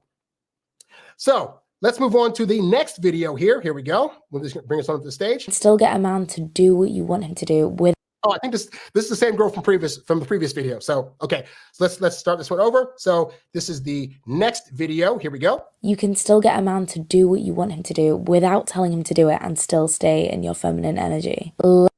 So she's trying to teach women here how to get what you want, how they can get what they want and still stay in their feminine. Guys, I've said on here before, you can get stuff out of women and stay in your masculine energy. Like, you don't have to like start begging or crying or talking about, but I feel these things and blah, blah, blah, blah, because to the point, just like she's saying, men are still going to want you to be in your feminine. Women are going to want you to be in your masculine. So it's good for you to know what that looks like to women so you can implement that. Let me give you an example. So at the beginning of my relationship with my partner, we were on a drive and he got into this road rage. Now, I could have entered my masculine and I could have said to him, baby, I don't like it when you do that. Don't do that. Don't behave like that. It's not acceptable. Instead, I said to him, baby, you are so above that. You are of a higher quality and a higher caliber of man. In which he responded, baby, you know what? You are so right. I didn't need to behave like that. You'll never see that behavior from me again. I didn't tell him what to do. I just led him to the decision. So now he thinks it's his decision, but really it was all me. Now, see that, guys? See that? Women are teaching other women, hey, this is how you make a man do things, by making him think it's his idea. Now, what do I tell you guys in this show all the time? I say, you take women out, you show them a good time, and you don't pester them. And as you start to make them feel things, they're going to start thinking that they want to figure out ways on their own accord to be able to get you to spend more time with them, to get you to text them more. And by doing these exercises, it becomes their idea that they want to be with you. And so on both sides of these things, there are things that both men and women can be doing to each other that makes the other person feel like they still have autonomy and that they are still able to make certain choices. So in this case, she's telling women, hey, act in your femininity, here are ways that you can address certain things to lift up your man and still be in your feminine, but give him the boost that makes him realize he needs to make better decisions. And then he'll think it's his idea. For those of you guys that, are into the church and stuff like that, like the Bible and whatnot, it says like, oh, the man's the head and the woman's the neck. And so the woman's job is to like turn like, hey, over here. And then the guy just turns and says, oh, that's a great idea. And so his brain's thinking it's his idea, but it really was the next idea. So I'm perfectly fine with relationships being that way, where it's like, again, as a person that is conscious of this stuff, I will be in relationships where I will hear a woman saying words and I'm thinking, she's trying to get me to do this thing that I hadn't thought of, but she's trying to make me think it's my idea. Well played. Again, I don't know why I react like that. I guess because if it's coming from a woman that I know likes me and is all about me and is respectful of me for most of the time, that I can recognize as a woman, it's going to be hard for her to be as direct as a guy because she knows that there's punishments for that. There's looking like a bee. There's looking like you're too naggy. And so they have to come up with their own ways of doing that. And there are a lot of women out there that will not do that. That will be like, well, just like guys, they're going to be stubborn. Well, I'm this way and I'm just direct and I have a hot temper and if guys can't take it and blah, blah, blah. And those women continue to remain single. So I am all for a woman that is in her femininity coming to me and expressing things to me in a feminine way. And I'm already recognizing, okay, like this is why I tell you guys, for example, when women are making requests of you like, hey, babe, what's happening with the trash? They're doing it very low tier. And you guys are not taking it seriously. I just learned when women are making requests of any kind, if it's in a baby voice, if it's like a throwaway comment, no, they mean that crap, but that's their way of trying to get it across. And they're hoping that you're going to understand that. So your strategy as a guy is to learn that when women are saying things to you at any time, it is super serious. If they say it jokingly, they're super serious. If they say it in passing, a need of theirs, it's super serious. If you just learn that and add that to your strategy, then you'll be able to read women a lot easier. And some of you guys might say, but that's just playing games. They should be more direct. I've said before, women being direct, they get looked at as being nagging, B words, etc. So you have to understand that women are learning the best they can ways to get things across. It's the same reason why, like in a club setting, a woman will just look at you and then look back and then think that, okay, he now knows that I like him, he'll come over to me, because her trying to go up to you directly, more often than not, she's thinking it's going to be a bad time. So if you just learn, okay, my strategy is to look out for indicators of interest. When I see her look at me once in the club and look away and look again, I know Harry said that's code for she probably wants me to approach. And then you just know that and you know how to approach. And then you learn approach game. You learn a strategy for how to approach women that are looking at you from across the room. So see, learning strategies is great because it takes away from your brain having to think of stuff. If you just already have strategies in place for when certain things happen as it pertains to you and women out in the wild. It made my dating life a whole lot easier. Anyway. I am in my feminine and he is still in his masculine. Okay, Here are psychology tricks to get any guy you want. Literally any guy. Number 1. Now I will say, this is one of those examples of like, I don't agree with all the stuff that she says, but notice what her thing is titled. Psychology tricks to make him chase you. She's literally teaching women. These are things that are going to psychologically affect the guy in a certain way to where he's going to want to come after you. So you come to my channel. I tell you guys all the time, if you're patient, this is what it's going to do to women. And sometimes guys see that and think, but if I know that doing a certain thing is going to make a woman react a certain way, that's now manipulation. That's now me tricking women, and I don't want to do that. Guys, part of getting better with women is understanding how they function and how they react to things. It's just like, if you know going up to a woman and cursing her out is going to cause her to lose interest, that's a good thing to know, so you won't do it, right? So also, if you know, for example, that waiting between dates to contact a woman is going to result in her thinking about you more, wondering if she did a good job on a date, if it's going to make her talk to her friends about you, and all that's going to result in her building up attraction to you, then that's a good thing for you to know. Just because you know that doesn't mean it's a bad thing. Because let's say you weren't just being patient to be patient. Let's say you took a girl on a date and then you legit, the next 4 days, you had to go on some job where you couldn't have your phone, you couldn't talk to nobody or whatever. And then you came back 4 days later to hit her up for a date. Would you want that woman to be mad at you for not talking to you for 4 days? You would not. So whether you're doing that because legitimately you can't get to talk to her, or because you're waiting to ask her out again and you're waiting to see what her reaction is going to be when you're not texting her all the time. Either way, you're going to get intel. So that's why I say, hey, a good strategy is take a woman on a date, wait a few days to contact her, and then contact her and see what she says. That is a fantastic strategy to weed out women that are needy or desperate, and to find out women that are actually cool with you being patient and have built up interest in you in the meantime, you know? So there's nothing wrong inherently with strategy. That said, let's watch our best strategies. Make him feel powerful. Men want to feel powerful. It's so easy. If you need a jar opened, have him open it. It literally increases the testosterone in his body. If you need help opening a beer, even if you don't need help opening a beer, have him fix something in your apartment. When you're walking home at night, cuddle up really close to him to keep warm. It's actually bonding you in a really deep chemical way. So what has she told women here? She has said basically, hey, you know what?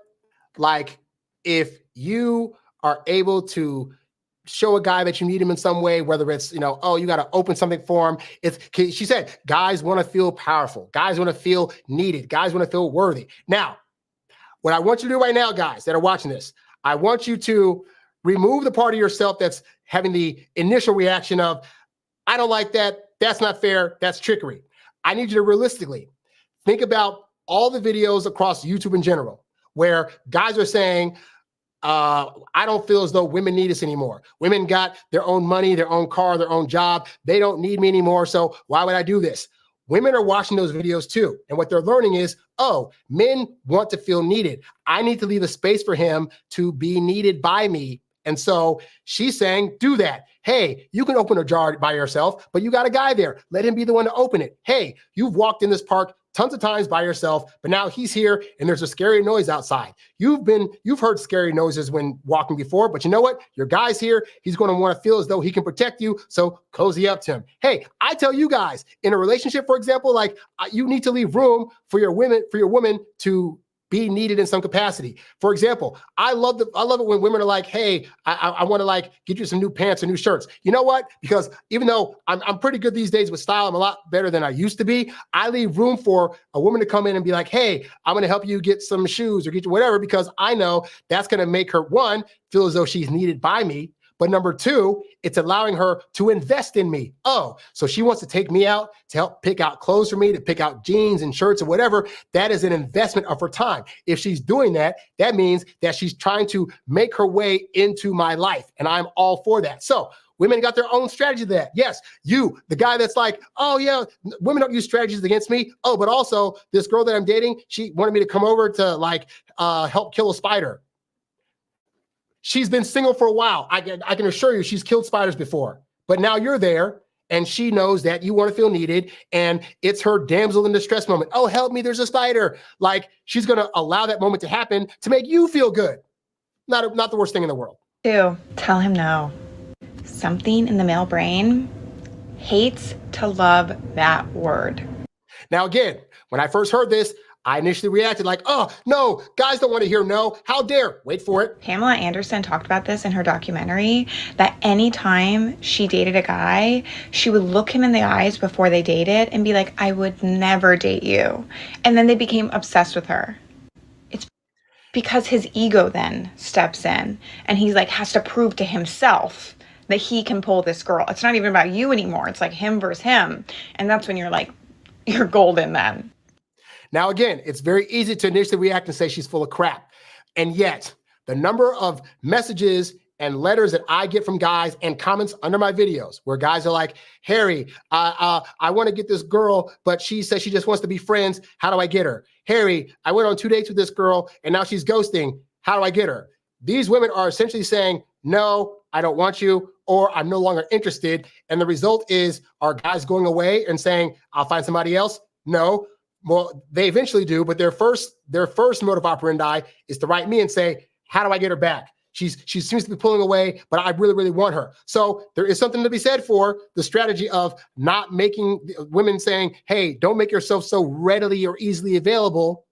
And that's not always a winning strategy, but she's highlighting that even for women, making yourself so available right away can cause men to lose interest. And so that's a strategy that you got to realize is out there that is being given by women. So that's why also it's not in your best interest early on to be like when women are saying, hey, like, you know, they're not responding positively as much as you'd like them to. Again, she's saying that guys at large are going to try to react to that by doing the opposite. I don't recommend as a strategy you be that guy. Like if a woman is starting to pull away a bit, my strategy is always, again, be patient and wait, because women that were kind of flip-floppy, if they had any kind of interest that was gearing towards being higher, they'll start to miss you and want to come back and stop playing that freaking game, right? But again, just realize, again, women are giving these kind of strategy notes to other women. 3, creating small boundaries. When you create small boundaries, then again, he has to jump over hurdles to be with you. Could be as simple as like, oh, well, we're in the same friend group. I just don't think it would work out. And then his head, he's like, I have to win her over. So some of you guys have women right now in your friend group that you have crushes on, right? And they're giving you the whole like, oh, well, I can't because what did our friends say, blah, blah, blah. This goes back to, is she trying to create a moment that's like a love story? There's always that moment in love story movies where it's like, we can't be together because insert name of obstacle, but she wants to overcome that, right? Now, obviously, I'm not going to tell you guys if you have female friends that you're crushing on and they're like, oh, no, we can't, whatever, because X, Y, and Z. There's a difference between her saying, you're like a brother to me, I don't see this happening, and a woman that's saying, well, I mean, but what will other people? That's gearing more towards she could potentially see a thing happening, but there's other barriers. And this is not the strategy that you go by of saying, well, we can remove these barriers because X, Y, and Z. Again, I've been in the situation. I found the responses to be like, okay, cool. Well, we can just keep things casual or just do whatever. That way, again, you're now not putting pressure on this to have to be a thing, and you're still making her think, that what's going to happen next is in her control. But by doing that, again, you're saying to her, hey, if you're feeling as though this friendship, it could be jeopardized or things could happen that could harm our relationship as is, then that's cool. I'll just go over here and talk to other women until you get yourself situated. I found that doing that usually resulted in that person being like, oh, I changed my mind. And that's a strategy you need to know. You need to know that there's going to be sometimes a strategy by the woman of being like, but what about obstacles? And you got to act like those obstacles are no big deal. But if she's going to act like they are, you'll talk to other people. And then you wait. Again, this goes back to patience is a great strategy. Just being patient and saying, I'll just give it some time. That usually is more than enough to make her change her mind. But again, she has to think that it's her idea. But your strategy of not making it a big deal is the strategy that you're going to use to ultimately get what you want, which is her thinking that it's her idea to now try to make this friendship into more than it is right now. Or if you're trying to get out of the friend zone with a guy, you could also be like, yeah, but we're friends. Like, I don't want to ruin our friendship. Now, on the woman's side of things, that's an example of what I consider to be a bad strategy. Because, and as you guys know, enough of us have been through the rigmarole of us hearing that speech, and then she actually wants to just be friends, to where her telling other women, yeah, just give a guy but we're just friends speech. That is a horrible strategy on her end. But again, I just want you guys to see the kind of things that women are being taught. Because then he's like, I have to have her. 4, this one is love triangles. But not in a toxic way, not in a way where he feels like you're also dating another man. I mean, it could be that, honestly, but that's not what I'm advocating for. This could be as simple as inviting a really hot guy to your birthday that you're close friends with. Or maybe a text shows up from your coworker who's a hot guy. Or he doesn't have to be hot. It could just, in my head he is, but it could just be any guy. But it's just showing that you're desirable. And it unleashes something in him where he's like, oh my gosh, again, I want to win her over. I want her to be mine. And now, for confident men, I will say the strategy she's giving is a very bad strategy. But the reason that she's able to give this advice to women is because most men are not confident. Most men have low self-esteem. They're anxious. They're already nervous about the fact that they got a woman and aren't sure they're going to keep her. And then you add this strategy into it, and women find that, yes, when they bring over that that hot guy, just friend of theirs, or a text comes in from a coworker, that these guys start to get jealous. They start to show their hand. What was once a cool, calm, collected guy becomes a guy that's like, well, what's this about? A blah, blah, blah. And so women have found that, yes, when they bring other guys into the picture, that these other guys that they're trying to actually date can like get jealous and show their hand. What these women are not aware of is that doing that strategy exposes a guy that is not overly confident, and that becomes way annoying later. So you got to know, though, that there are going to be women out there that are going to try this strategy. Why do you need to know that? Because you need to have a counter strategy ready to go when this happens. So for me, I'm a confident dude. If a girl's like, oh, hey, this is so-and-so from blah, blah, blah, blah, I'm not going to be like, who's that guy, blah, blah, blah, blah. I'm already thinking, you're dating me. I'm the best you can do. So if you could get with this guy, you'd already be with him, and you're not. Hey, bro, what's up? Nice to see you, blah, blah, blah, blah. You guys been friends for how long? Oh, it's great. You know what? She's such a great girl, blah, blah, blah. Hey, you know what? You guys go hang out. I'm going to go to the kitchen real quick and come back. Like, I'm that guy. Because I'm like, again, worst case scenario is you actually want this dude, and I find somebody else. But I also know this is probably a bluff on your part to try to get a reaction out of me, and my reaction is indifference. I don't care. If this guy's the one you want to go home with, you're in your right. Like I'm of the thought process that we can all be with the people we want to be with. But I'm assuming if you're with me, then you want me. Now, it's still a disrespectful action that can be handled at a later time. But suffice to say, like in that moment, I'm not doing any kind of reaction. In fact, later, I'm not going to be like, so that guy at the party, like, what was he like? I just don't care. But I find the strategy of not caring and being indifferent results in women deciding to stop playing those kind of games and realizing, oh, he's totally unbothered. Okay, I was doing this as a test to see if he would be bothered or mad that I have guy friends at X, Y, and Z, and he clearly is not that guy. He really is like about that. And so that's a better strategy than being the jealous guy. But again, women sometimes have stupid strategies. You got to be aware of women when they have stupid strategies also. That way you won't be the guy that flies off the handle and has her strategy be one that in her head is actually working for her. If other guys perceive her as attractive and desirable, then her value must be higher than I'm setting in my head. And this, by the way, this is a projection because women do this. If a woman sees what they consider to be a hotter woman that is hitting on you, then they now see that you have value. And so a lot of women will think that that must work the same way for us. Spoiler to women watching this, that's not really how it works for us. But again, dumb strategies. 5, use his adrenaline to your advantage.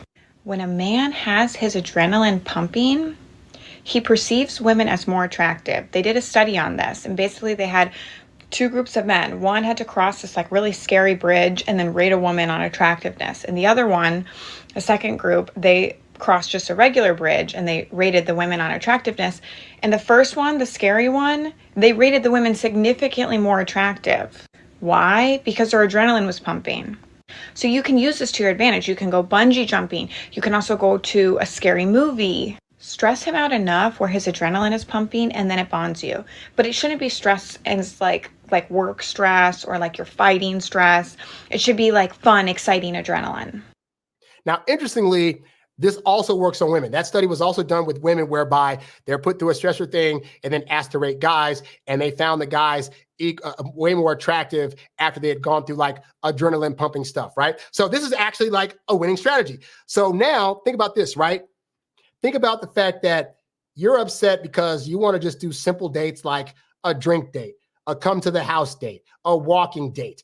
And you're thinking like the women are not happy with these dates. What's going on? You're not even aware that if you had taken her on a date that was some kind of activity, that her adrenaline would be pumping and that therefore she would have more positive feelings for you. But guess what? A woman that's interested in getting to know you and already sees potential in you might have been trying to suggest those kind of dates. You know, oh, let's go rock climbing. Let's go this and that. If you're turning those down, you could be turning down a woman that is trying to get your adrenaline up as well as hers. So that way you will feel more, in her head, you'll feel more attraction to her, but also she knows that that's going to boost her endorphins to feel more horny things for you and more attraction things for you, right? So this is, again, if you have a strategy of, I'm going to take women on dates that are active, they ain't got to be a whole lot. We have laser tag here. Women love laser tag dates. They cost like $12 a person. So 3 rounds is like, or 2 rounds is like $48. So for $48, I can get this woman's adrenaline pumping to where she wants to do things to me later.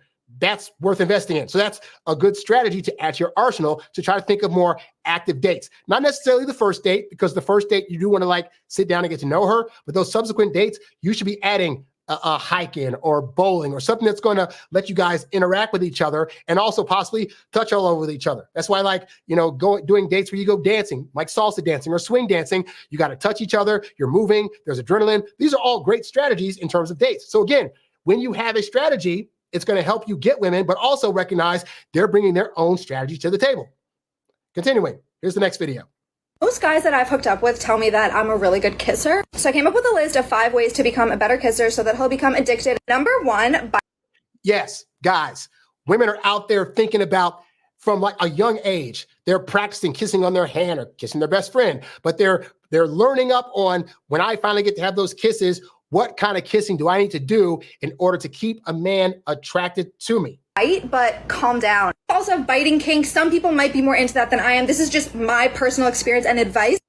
I'm not a fan of the biting personally, but you know. There can be biting, but let's actually call it nibbling, because to me, when it's too harsh, it turns me off. Let's do a little nibble here and there. Okay, so these are the lips that I'm going to use to demonstrate, but the technique that I do, it's like a little nibble, right away, right back to lip. A little nibble, right back to lip. Do you see what's happening here? If you are drawing blood, you're doing it wrong. Number 2, choose a lip. We're not suffocating anyone with our full mouth at any time. This could kind of go hand in hand with the first thing, because it's like we're nibbling, we're biting that top lip, going away, and then we're moving bottom, go away, and then tongue, and then repeat. Okay, go to part 2.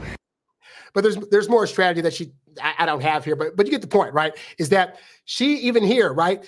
There's a strategy. So think about collectively all the things up to this point you've seen video-wise about all the different aspects of the dating game, of psychology, of motions, of movement, of words to say that women are strategizing about, right?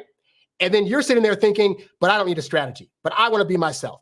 And it's not to say that these women aren't being themselves, but they know that if they want to get a guy, if they want to keep a guy, that they have to go beyond how they are right now. They need to add things to the repertoire. They need to have better ways of understanding, of thinking about things, of communicating in the way that guys want in order to effectively get you. And so they're already doing their part to learn strategies. So when they come to you and you have no strategy, you have no plan of any kind to try to get to attract her, to try to show that you're a leader, to do something that lets her know like, oh, he's doing the right things to turn me on, that makes women less trusting of you. It makes them less trusting of your leadership. It makes them feel less confident in your ability to actually like know long-term what you're going to do to keep this thing going. And like the guy in the comment earlier, he was saying, let me pull that up real quick. He said that, there was a comment that somebody left that said later on, I did a video about why you shouldn't do good morning text. And he said, I don't think this is good advice if you want to create a loving relationship, but it's good advice in the vetting process. If you're already dating and you take this advice, the relationship probably won't last. Spacing contact out makes sense in the vetting process, but as attraction grows and you become closer to your partner, the games should slow down, if not entirely stop. But here's the thing, is that even in relationships, women want you to have game.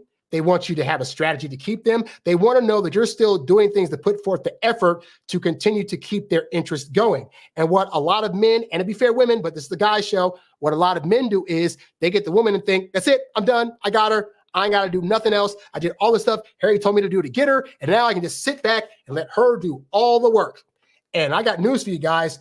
Your strategy to keep her is going to be even more involved and revolve more things than the strategy you got to just get her in the first place. Because we're talking long term. We're talking about not making the relationship get boring, doing things to refresh it, introducing new types of sexual play and new types of communication and meeting other people to be able to do group things with. And then God forbid you have kids. Now you got to factor in what you're going to do to make sure that you're not just in mom and dad mode, that you still see each other as romantic, loving partners. And all of that takes strategy in order to effectively work properly. If you do not have that strategy, you are going to lose women that would have been with you a long time, except for the fact that they're seeing you not putting in effort, not thinking of new creative things to keep the thing lively and fresh, and you're going to lose out to women that would have stayed with you long term, all right? So you don't get out of dating without a strategy.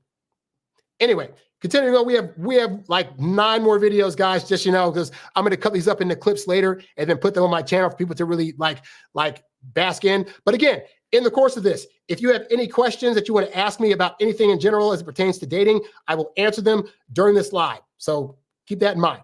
Anyway, continuing on to the next video down here. Here we go. So this is really it's a silent video, how to get him to approach you, right? So let's look at this. How to get him to approach you. So it says the 3-second smile. Make eye contact with the guy you're interested in and hold his gaze and smile for 3 seconds. This sends a clear signal that you're open to interaction without coming off as overly eager or desperate. Again, women with this whole just look at him and you'll be fine. But again, if you know that women had that strategy, then you won't be lost in your head like I was when I was in college. Like, why does she keep looking at me? She's not coming over here to talk to me. Why is she looking at me? Because duh, you're the guy. You're supposed to go over to her.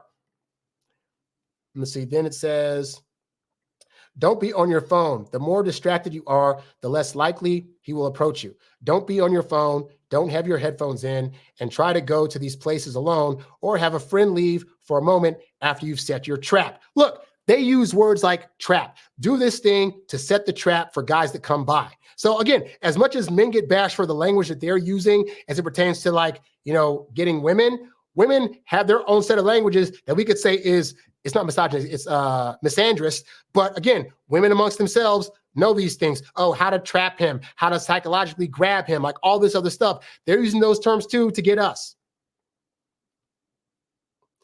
Open body language. Your body language speaks volumes before you even utter a word. Maintain an open posture, avoid crossing your arms, and lean in slightly when you're interested in a conversation. This shows that you're approachable, attentive, and engaged. By the way, these body language tactics are things that you as a guy should know also. All the things she said about what women should be doing to show that they're interested in us and what we're saying and how we are, you need to be doing those exact same things. So now let's add on to your strategy should be learn the kind of body language that lets women know that you're interested. If this body language does not come natural to you, I got news for you, guy. It doesn't come natural to anybody, but there are some guys out there that had dads in the home that could teach them this stuff. If you're like me, either your dad died or your dad wasn't there for a long haul, you may not have picked up on this stuff. And so you've learned a lot of bad body language, especially if you grew up under women who are used to having lower self-esteem, being more anxious, and they have body language that shows that. You may have now taken that body language and are unintentionally showing that body language to women that you're interested in and thinking, well, this is just how I am. I always look like this. Not being aware that doing that is making women think that you lack confidence, that you can't be a leader, and that is going to turn them off as a result. So it's perfectly fine to add the strategy of learning the proper body language to be able to get the women that you want. On to the next video. If you want to go from So this is the guy that is teaching women, because here's the thing, there are a lot of guy coaches out there that are bashed for trying to help men, but yet those same men can go to women's spaces and try to help them out, and it's totally fine. I don't think it's fair. It's very unbalanced. It is what it is.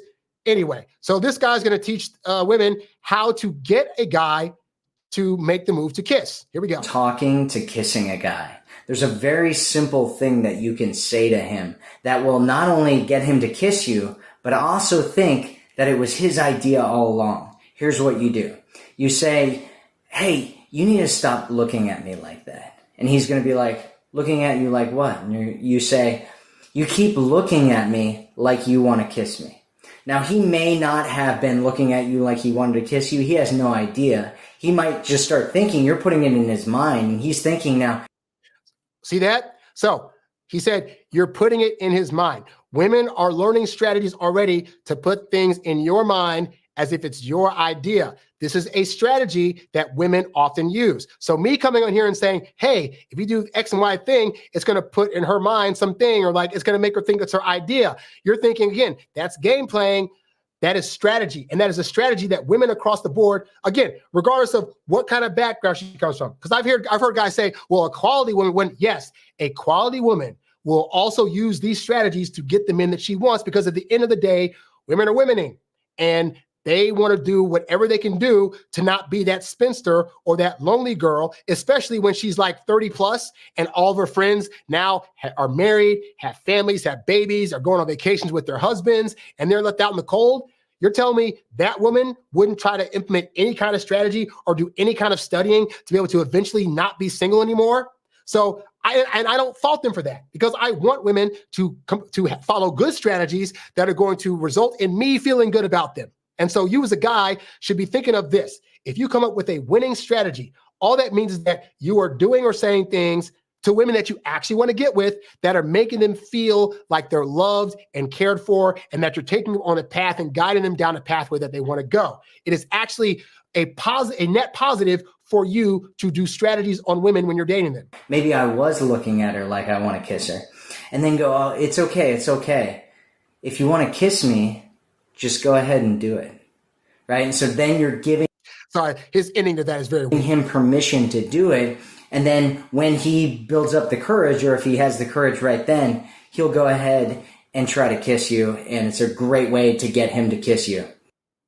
Now, that's the strategy he's giving to women, which if she's with a guy that's apprehensive or maybe hasn't kissed a lot of girls, it could work, you know? But the question is, her doing all of that and then saying at the end, well, you should just kiss me. Is that going to make her feel as though she's in her feminine or in her masculine? It's probably going to make her feel like she's the one taking the lead again and having to show this guy what to do. So what is your strategy? Well, my strategy has been the same since I was like 25, which is by second date, regardless of what I think is going on, if I'm seeing signals or not, I'm going to go for the kiss. Why do I do that? Because I had an experience where I took a girl on 3 dates, and on our 3rd date, I still didn't go for the kiss. I remember walking back to her car, because at the time I didn't have a car, and I remember she just slammed her door really, really hard, and I couldn't figure out why.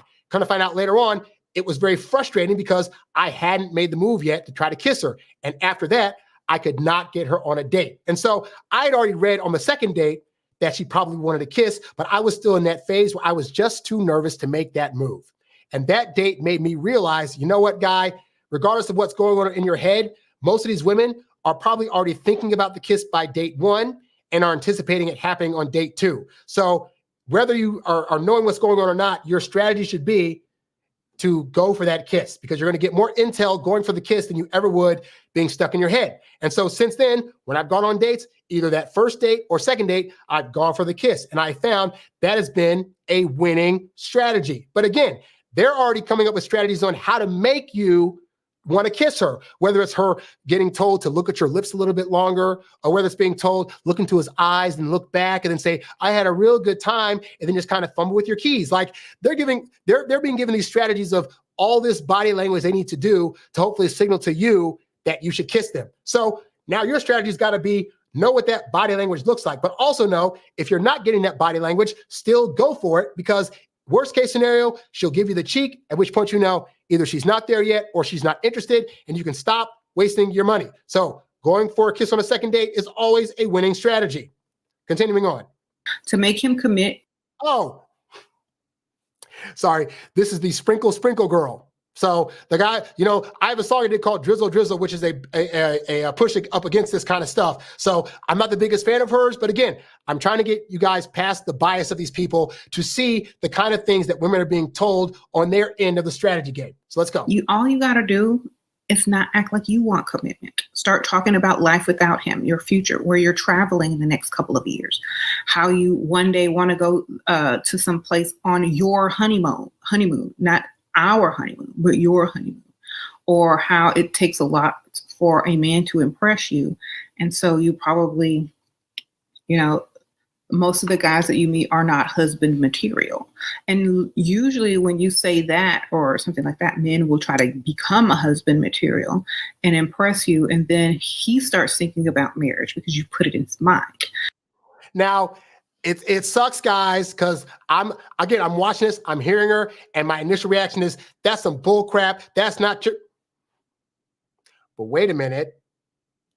How many times have guys gone on dates or just talk to her, like let's say you have like a female friend, right? And you have the hots for her, and you guys are talking, and she starts saying stuff like, all these guys out here, they're just not great guys, and guys only want one thing, and they're never really trying to get serious with me. They just want to use me for my body.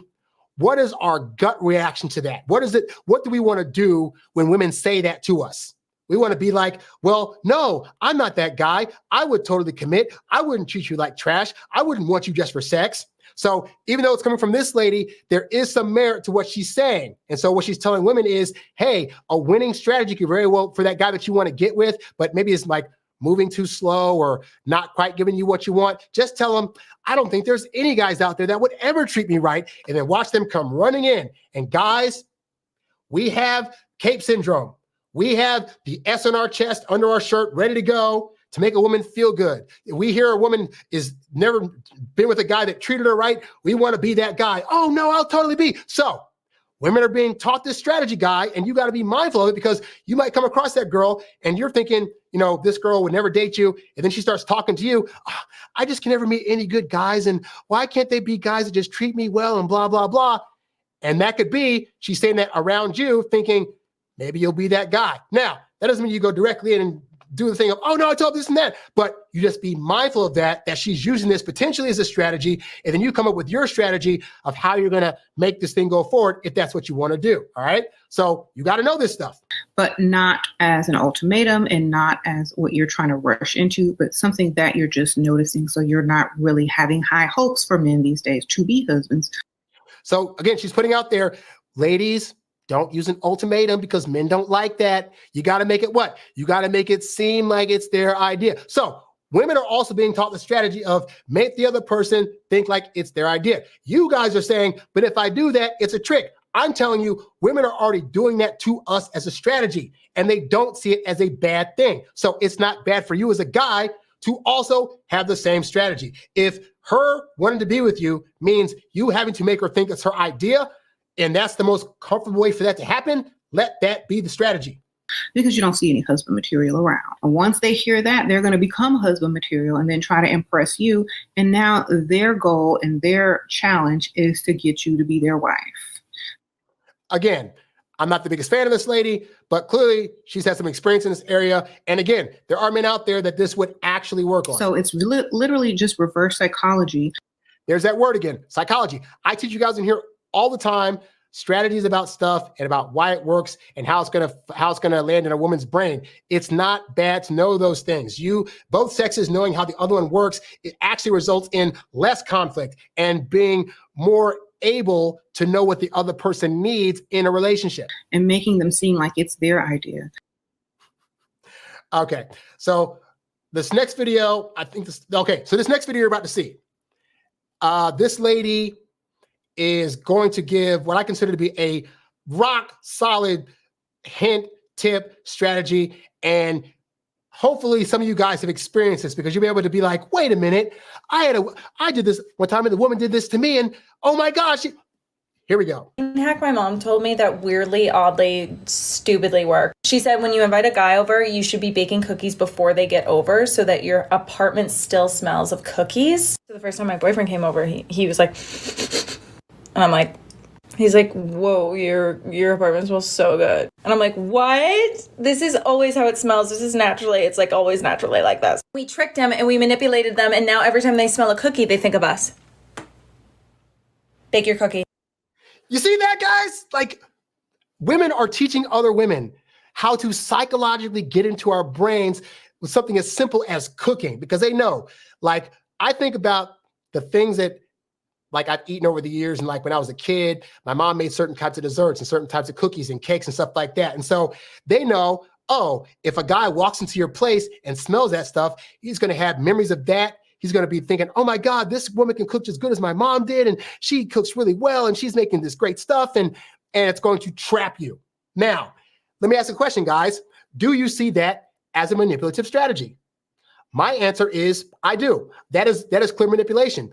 I consider that to be positive manipulation by women. She's doing a nice thing. She's coming across as Susie Homemaker. She's making some goods that she knows is going to please you. And she's getting into your brain because that smell is going to hit your nose and it's going to bring up memories and it's going to get to you and think, oh my gosh, she's so great. And again, you're going to walk into her place and think, she just knows how to cook. She must do this all the time. This isn't a strategy at all. Guys, women are so covert with their strategies that you don't even see it happening. And that's the point, is that you're thinking women are just being themselves and being who they are. And so you should do the same. Women are not just being who they are. Women are putting on makeup. They're cooking things for you. They're batting their eyes and moving their hair and walking a certain way and wearing certain shoes. And they're showing up on dates with their cleavage popped out. And you're thinking this is just naturally who they are. That is all strategy. And all women are asking in return is that you have a strategy that is equally as good, but that feels natural. So you're not giving up as though it's like a stage play. Like they want the illusion that the things you're doing are just happenstance, but it can't be. Like, it can't be that you just so happen to pick out the right restaurant. You just happen to know what things to say to make her laugh. You just happen to know when to not talk to her, when to come back. Like, those are things that you're not going to just naturally do. So you have to get into the habit of doing those things. Now, I've been dating long enough to where those things are natural to me now. In fact, when I meet a woman for the first time, I already know the next 5 things I'm going to do that look natural to her that are going to cause her interest in me to increase.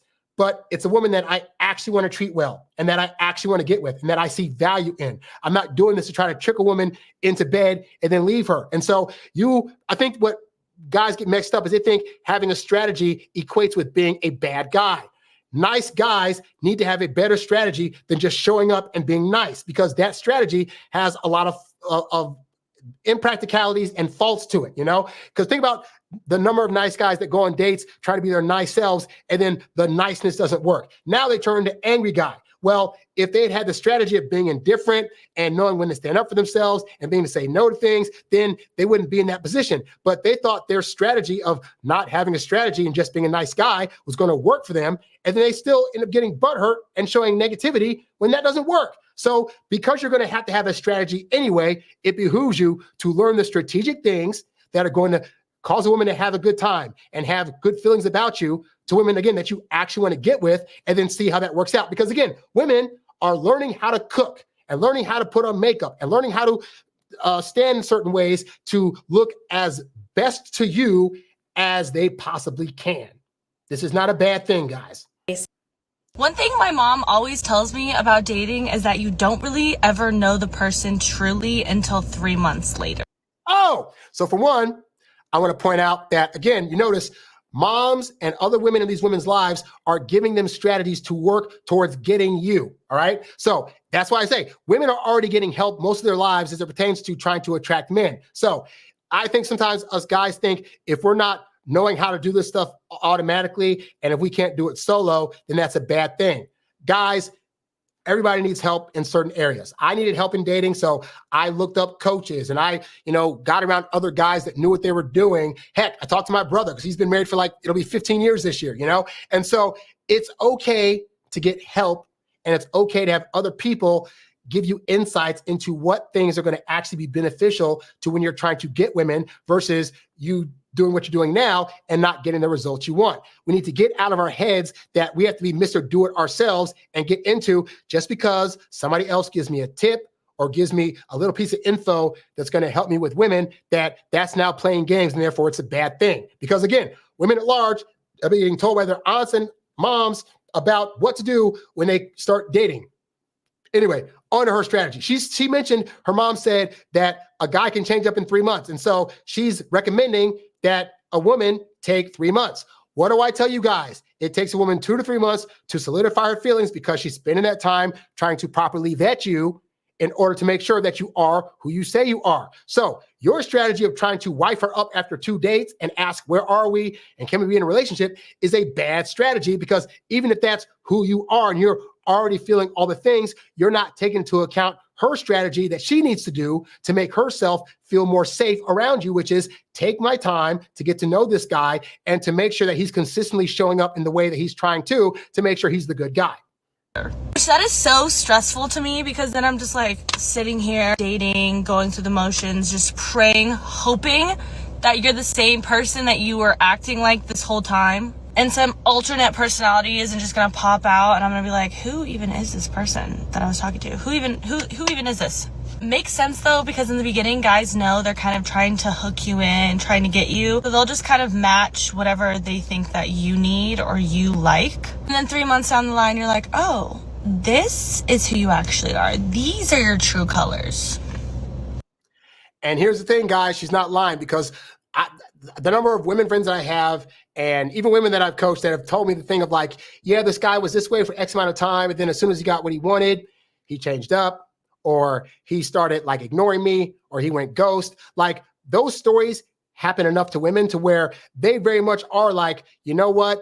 They're looking at the guys that they dated up to this point, and their summarization is, so guys' strategy is to be one way until he gets me in bed, and then he changes. So now I got to change my strategy up to either make him wait longer to go to bed with me, or to not be in a relationship with this guy or approach him about one until I've had at least 3 months to see what he's about. So because other guys have bad strategy, women have to adjust their strategy for their own protection. So you can see how these other guys that they dated, because they did not have a strategy, we now got to suffer for it. So again, this goes back to women are having to adjust their strategies and come up with different strategies to vet the men that they want. All you got to do as part of your strategy, amongst the other things, is be patient. If she's saying, hey, I want to wait a couple of days to hook up, hey, no problem. If she's saying, you know what, we've been dating for 2 weeks, but I need more time before I decide if I want to make this a relationship, hey, no problem. Oh my God. That strategy makes her feel heard. It makes her feel understood. It feels like you're giving respect to her process. And she may actually come to you after a month and a half and say, hey, so what are we? Simply because she feels more respected. But that has to become part of your strategy. Indifference needs to become part of your strategy in order to better get what you want. Anyway, continuing on. Gotcha. If you want a man to be attracted to you. This woman, how long is this video? Because I don't want to go this way. This woman very much annoyed me. So she's talking about psychological stuff, about the lemon meringue pie theory, and about how, let's see what this one here is, the baddie. Oh, this is a good one. So here's a strategy, I think girls might not use, but they do. More attractive. Next thing you're going to do, you are with him, and the most attractive woman you've ever seen in your life walks by the two of you. Most women in this situation are immediately going to try to find a flaw in or discredit this other attractive woman. But you're not going to do that. You are going to compliment her. You're going to be like, oh my God, she looks amazing. This instantly disarms him and immediately puts you above her on the attractiveness meter. Okay, so understand, guys, this is a strategy that some women will use. We're thinking, man, if a woman sees us looking at another hot woman, she's going to get jealous of us, or she's going to be thinking, why are you looking at her, or whatever. And yet some women out there will actually be like, hey, what'd you think about that butt that just walked by her? Oh, her curves are so amazing, or whatever. And it's going to bug you out. You're going to be thinking like, wait a minute, she's not only is she cool with me looking at other hot women, she's actually pointing them out to me. Like, I've literally been it before where a woman will point out to me, hey, did you see that butt that just walked by, or that girl? And I wasn't even looking, right? But here's the thing, guy. That is a strategy that they're using to try to look like they're a cool girl. Like, oh, I got to show them I'm not bothered by anything. I'm not threatened by other hot girls that are around. But understand, that is a strategy. She very well could be bothered and is trying to show you that because she doesn't want to look like that jealous type, right? Now, what is your strategy to combat that? Well, one, you got to understand that just because she's pointing it out, that is not your key to then just jump in there and be like, oh yeah, she's totally hot too, and blah, blah, blah. That's a trap. Don't fall for that, right? But I found a better strategy is just either play dumb, like, what girl are you talking about? Like, that one over there, I didn't even see her pass. Or also, I played the game of, I'm not going to comment on another woman, even if my woman points that woman out. I don't care if we're in a movie. Oh, what'd you think of her curves, babe? She was so hot. This is net. My thing is this, guy. You do not tell women things that are not going to be to the benefit of the relationship. If she's pointing out a hot chick to you and she wants to spout out about her curves and her butt is so big and her boobs, this is that, let her do that. You do not chime in because you trying to tell this woman that you're with, oh, I find this other girl attractive also. Oh, she's so hot as well. That does not help. You don't win extra points for pointing out to your girl that another woman is hot. All right. So that's my strategy. If you decide you want to be the guy that's like, I should be able to say what I want. And if she points out a hot girl, I'm going to point out why she's hot also. You can do that. If it works for you, fantastic. I'm just saying, I don't find that to have been a particular winning strategy. And so I don't do that. But again, she's trying to look like the cool girl. And some women will do that as part of their strategy to try to get to you that she's not the jealous type. Recognize that is a strategy she's being taught. And that does not mean that in a relationship, she wouldn't actually be bothered by that. Anyway, on to the next video. We got 6 more, guys. Here we go. You're literally going to make grown men. Oh, let's start this over. So this girl, I did a video a while back talking about for men, why it'd be advantageous to date younger women. And some women didn't take a liking to that. But this is a woman that's actually telling women why it's fine for them to date older guys. So understand, guys, even women are trying to tell other women, hey, you should date a way older guy, like 10, 15, even 20 years older than you. And because they're more established and they're more confident, blah, blah, blah, blah. So for you older guys out there that are thinking a bad strategy would be to try to date younger women, I want to stress to you, women are already giving women the strategy to try to bag you in the first place. Anyway, let's watch this video. This is how you're literally going to make grown men fall in love with you. Guys, I just know how they think, and you can use it to your advantage. Number 1, grown men love younger girls because they feel like they are easy to manipulate. Now, that's not for the women watching, that is not the actual reason. Men are typically more drawn to youth and youthful beauty because they can have kids a lot easier than older women can. So this is all biological. It's not about the manipulation of words. It is about being able to have offspring that are going to be healthy. Geriatric pregnancies tend to warrant having kids that have more problems. And so older men are going to hedge their bets with younger women.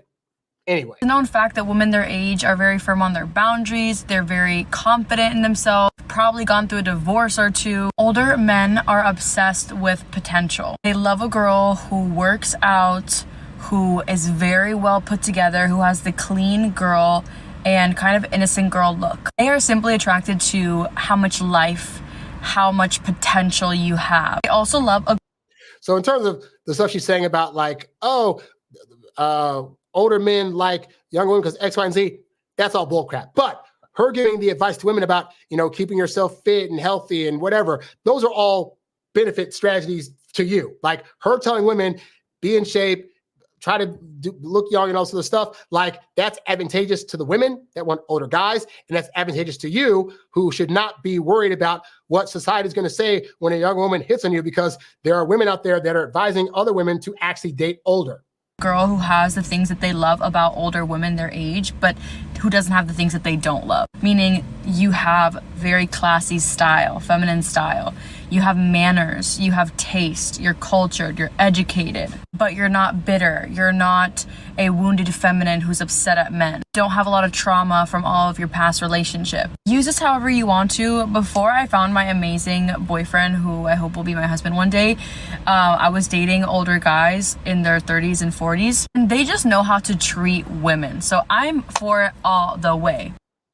Go team, younger women. Yay. I'm glad somebody out there is actually saying that. So somebody said, I think what the lady means, and women take note, we like younger women because they have less baggage. Why would I date a woman who has heat flashes and kids or stops taking care of herself? Yeah, that's what she's trying to get across. So again, these are things like, because these videos will come across TikTok, and it's very easy as a guy to get triggered by some of this, because your instinct is just to be like, but I want to say why she's wrong about this, and that. But the parts of where she's saying, yeah, like the reality is older men like younger women because they're still in the stage where they're trying to take care of themselves. They're trying to look their best. They're trying to work out, exercise, smell good, feel good, versus older women that maybe fell off the wagon or gaining weight, all sort of stuff. That is very much true, right? So she's giving advice to younger women on the benefits of dating older men.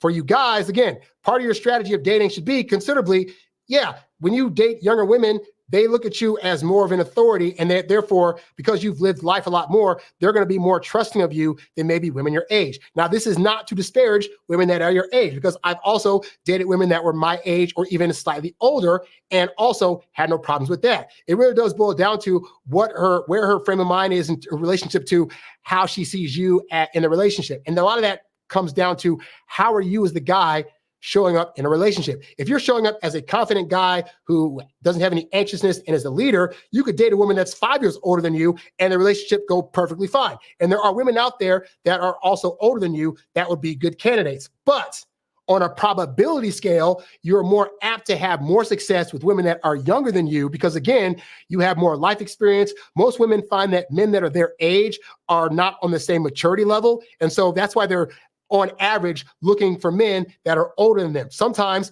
5, 10, 15, even 20 years older. You as a guy should not feel guilty. If you are a 35-year-old that is dating a 21-year-old, you should not feel guilty. Society's going to judge you and say, oh, you're just trying to date her because you're manipulating XYZ. Well, those women that are saying that were at one point in time 21 years old, also dating 35-year-olds, but they've aged out of being able to do that. And now they're jealous and bitter and don't want to be taken for granted because they feel as though they still have value. And they probably do, but they also have more competition than when they were at that age. So you got to ignore the women that are going to be like trying to judge you for that and understand that you as an older guy, if you, again, you're assuming you're going in with the intention of you actually like these women, you want to create a family with them, have a long lasting relationship, it is totally fine to date younger women. I want to put that out there.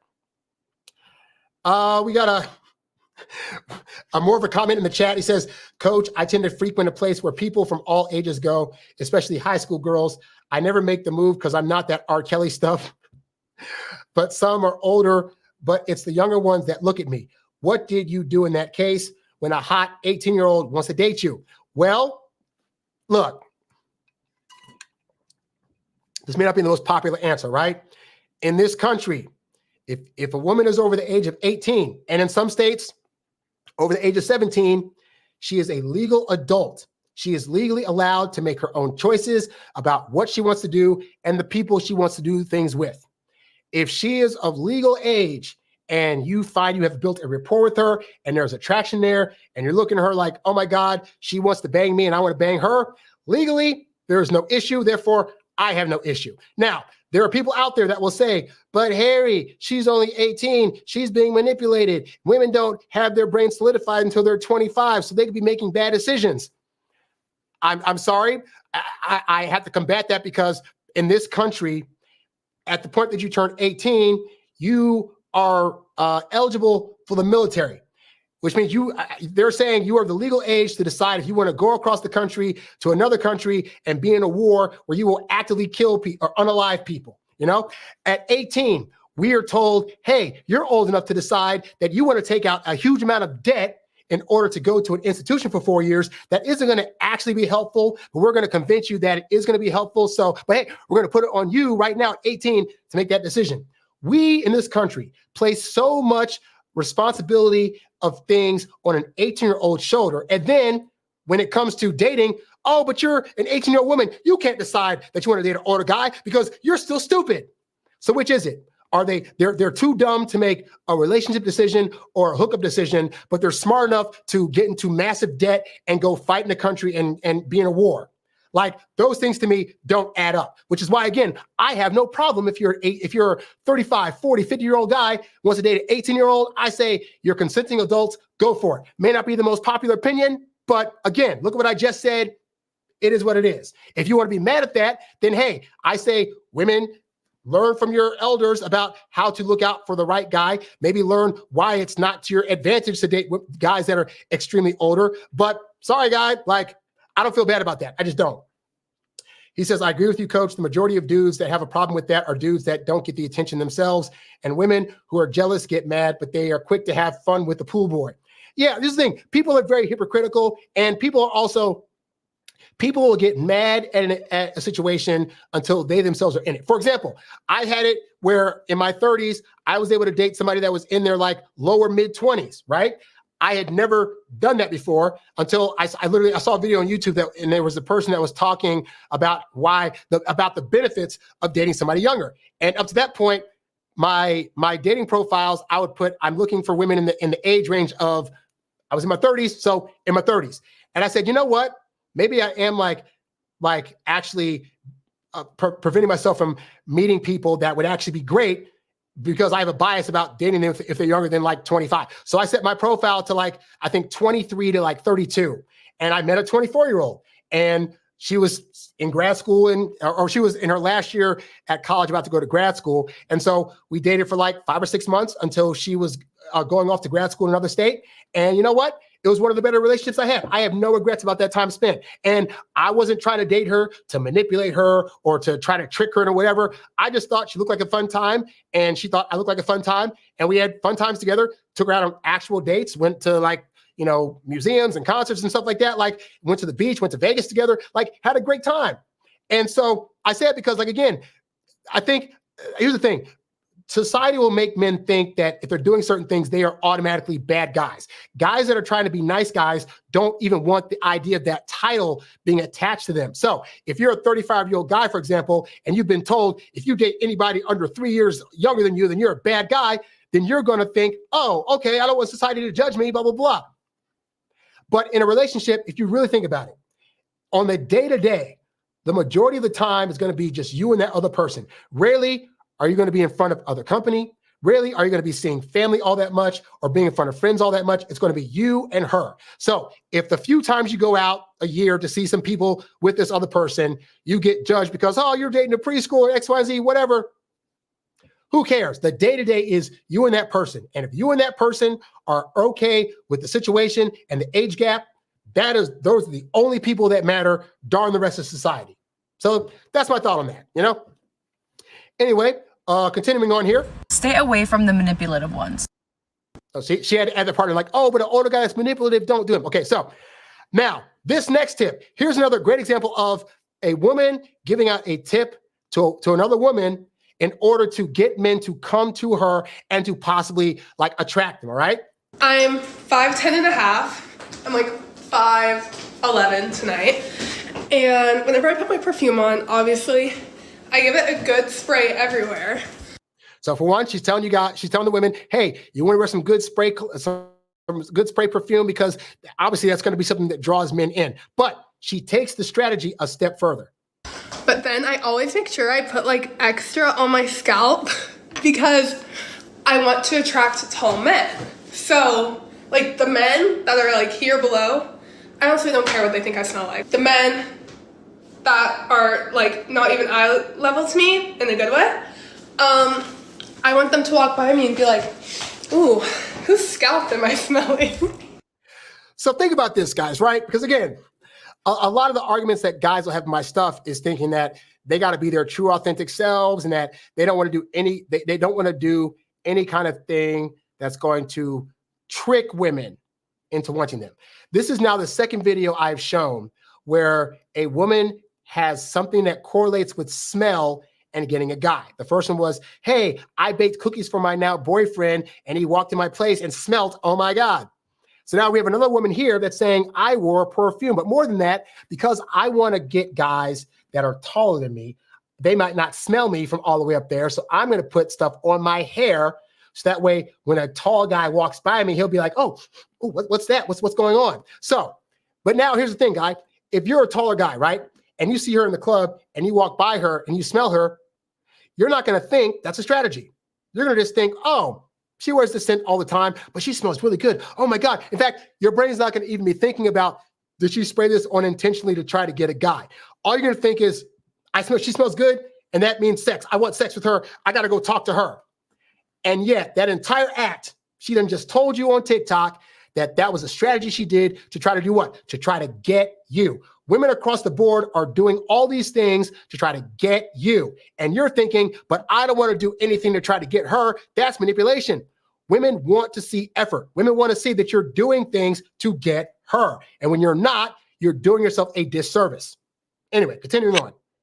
As a woman, you can make the first move. If you see a man you like, you should approach him. If I see somebody attractive, Okay, now this woman's going to be talking all about convincing women to make the first move, which is admittedly kind of taboo, but she's trying to give women a strategy that allows them to get the men they want without being the one that's forcefully making the moves that men wouldn't like because they feel like they're too masculine. Make some eye contact, but not too much yet. Just So there's the eye contact thing again. a couple glances. And if that's reciprocated, then I'll hold eye contact.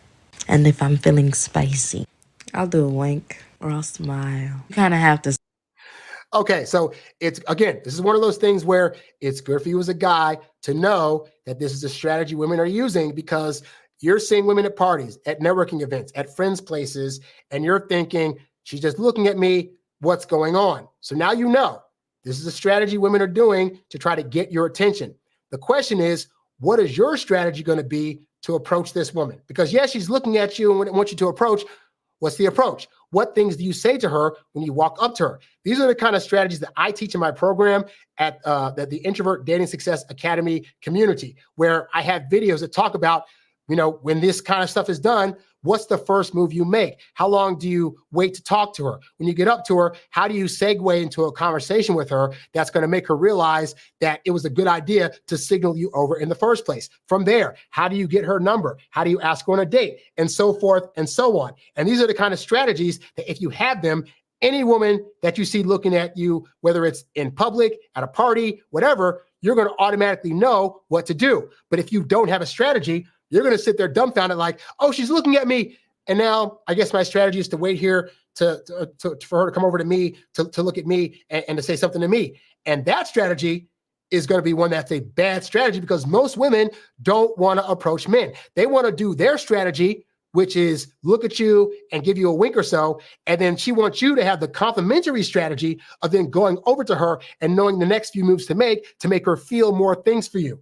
If you need help learning that strategy, definitely go to my website, sign up for coaching, or sign up for my program. I would love to help you out to figure out what a strategy could be to make this more effective. Continuing. Smile, you got to be inviting. And if that is received well, you approach. If you're afraid of rejection, suck it up. You're a big girl. I'll approach and I'll compliment him. But I'll have an escape route just in case he's weird. I'll say something like, you look good. A little too good. And rush to the bathroom or get a drink or go do something. But when you're on the move, make sure it seems like you're coming back. Sometimes you're just not their cup of tea. Sometimes they're taken. So a compliment is harmless. If they stay in the same place, you're in there. If it looks like they're waiting for you, you're in there. If they stop you in your tracks, you're in there. And then ask for their name. It's so simple. Now, notice in all of her strategy, right?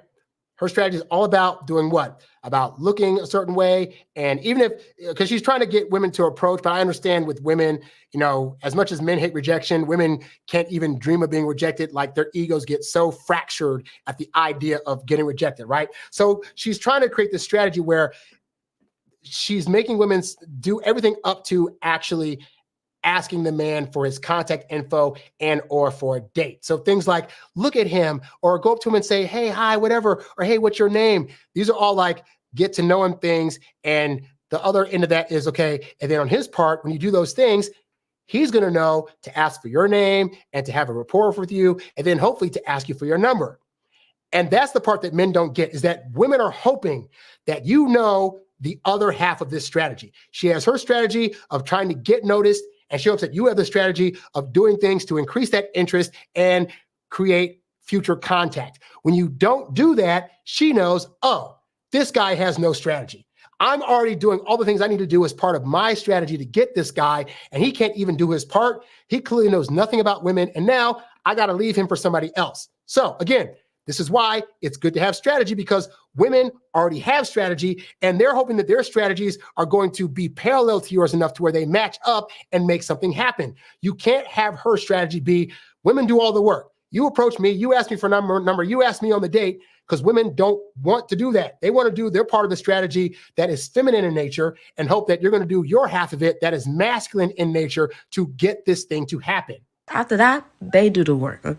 After that, they do the work. So she's already telling you guys, or the women out there, but I'm letting you guys know, they're setting up for women preliminary strategy. This is how you show a guy that you're available for contact. This is how you approach if you have to approach. These are the light, flirty ways to be with him. And then from there on, he's going to do his strategy of doing the part that he should know how to do. But if you're saying you're against strategy completely and don't want to do that, then you're going to just sit there. Well, she talked to me, so if she wants this to continue, she'll give me the number and she'll talk to me more and she'll hit me up. Women don't want to do that. So you now have a losing strategy, which again is you not having a strategy. Okay, because you done showed that you're interested. You done enough.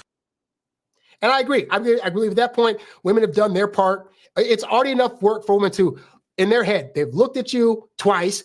They've walked by you. They've stood near you while you were in conversation. They've gone to the bathroom to pretty up and then come back to where you at. God forbid they actually have the gall to come up to you and say, hey, so-and-so, or, oh, that's a nice jacket, or, oh, you smell so great. What's your name? That's already kind of making a woman tap into her masculine. For you to not know the next phase of this to do as your part of this work, it's not helping you out, guys, is what I'm saying. So we got 3 more videos and then we'll be out of here. So here we go. So you're going to see a woman give some advice, and then there's actually 2 other guys on here that are going to give advice to women as well. So let's go into that video. Guys, here are things that us girls do or wear that the guys just can't get enough of. Okay, so now she's telling women, hey, you know what? These are things that I've learned from guys about what looks you should be trying to put onto you that are going to draw men in. Number 1, sundresses. Guys literally eat this up because it gives innocent, but also sexy and not trying too hard. Bonus points if they're bright, cute colors. Number 2, the Skims black dress. Guys love this because you are basically showing everything and nothing all at once. She's right. We do like that. It's very mature, but sexy. Number 3, French braids. Every time I have worn French braids, I have gotten a compliment from a guy. It kind of gives sporty, but like down to earth also. Now, here's the thing. Let me see if she has If you have not worn a red lip, what are you doing? Red lips are the definition of sexy without trying too hard. A red lip can elevate any look, and anyone can pull it off. Staying on theme with the red nails. I'm sure I don't even have to explain to you guys what the red nail theory is. Essentially, guys love the color red, and it will make them fall in love with you. Also, this picture serves as a double purpose because guys like shorter nails. They're in. Okay, so here's the thing, right? Let's look at this woman's video objectively. So she's done told women, what do guys want to see? Well, guys want to see women in sundresses. I love a good sundress. She's right there. She's saying that men want to see women in dresses that show off their natural shape. Also very true. We always talk about how we want to see a woman authentically as she is because we know that's what we're going to get, right? So then she says, men also love French braids. Hey, I love women that have their hair braided up. It's a very cohesive hairstyle. It shows their face off very well. Fantastic. Red lipstick. Not that I'm the biggest fan of it, but women wearing lip gloss or things that pat out their lips, it does make us guys stare at them a lot more, and even getting red nails. Now, if a woman watching this were to react the way that I've had some guys respond to some of my stuff when I say, hey, wear this kind of cologne or say this kind of thing or take them on this kind of date or do this to Z, what would the response be? You'd have a woman saying, but that's not who I am. I don't like sundresses and I don't like dresses that show off my body, and I don't like putting my hair in braids, and I don't want to wear red lipstick, and I don't care if guys like that stuff. I want to be me. And if a guy doesn't like that, then that's fine, because I don't want to do that stuff because that's not me, and me wearing that stuff and being that way is manipulative, and I don't want to play that. And yet, what if she was with a guy that was like, man, I saw that one picture of her in French braids. I'd love for her to wear them again. No, that's not how I normally wear my hair, and I don't want to do that. Well, then else the guy is going to be like, this woman is like difficult and she knows what I like and she doesn't want to how hard is it to just put on a sundress occasionally? How hard is it to put on a nice thing of lingerie because it makes me happy? How hard is it to cut her nails nice so they don't look all straggly when we go out in public? That would be cool, right? But then we have guys that are like, I don't need a strategy. I shouldn't have to dress differently or talk differently or do a certain thing because that's manipulative and that's not me and whatever. But this girl is just trying to tell other women, hey, look, even if this isn't naturally what you do, these things are going to help you. So do you want to get a guy or do you not? If you want to get a guy, I'm just going to give you some tips. And hey, you don't have to do all 5. You could do 1 or 2 of these that fit your style. But the point is, I'm going to give you a litany of things that you can do that are going to better your chances of nailing that guy than it would if you just don't do that stuff and just be who you are right now. So let's go over to the guy side of things. Guys, You don't have to listen to a thing that I ever say. You don't have to wear certain colognes. You don't have to say certain things. You can continue to text women all between dates. You can continue to overcompliment, give flowers, do all that stuff. But if you find that stuff's not working, I have given you a wide variety of videos over the years of things that I know personally work based on my experience and the experience of guys that I've coached over the years that could work. And hey, all I'm giving you guys is strategies. You don't have to follow all the strategies. Some of them may not gel well with your personality, but to have no strategy is the same as a woman being given advice and then saying, but I don't want to do any of that because I want to be how I am, even though I'm getting nobody. It is dumb, and it is you being stuck in your ego to not think that having a strategy is not going to be a good idea. It is a great idea to find things that are working better, even if you didn't initially think of them, and even if they feel weird initially early on, but you do those things because as they become habit, you will get better results, and then you will realize, oh, this is actually great ways to be. I need to now implement these things. All right. So on to this next video here. Let's see what this other person has to say. Oh, this girl. I like this girl too. So let's check out this video. I had this friend who got so much attention. Every time we went out, it was like men were magnetic to her. And I asked her, how do you do that? Because I have a lot of pretty friends, but this friend who was also gorgeous, she was just a magnet. She taught me how to look and what to do with your eyes when you are out in public. When I walk, I've always been like, do not look at me. I'm looking straight forward and I'm walking with confidence. That's just how I've always walked in public. Okay, so let's stop here, right? So right now, her story thus far is she has a very pretty friend that whenever they go out in public, this friend is always able to grab attention from men. And she's saying her natural way of walking in the public is she looks straight ahead and she just walks. Now, I have female friends that had that same strategy. They go out in public and they're just focused on where they're going, and they're not aware that because they're walking that way, that no men are going to approach them, and they can't figure out why. So then you ask, okay, so then what's the strategy that the friend used in order to get men to want to approach her and look at her? Check this out. The way she walked in public was like this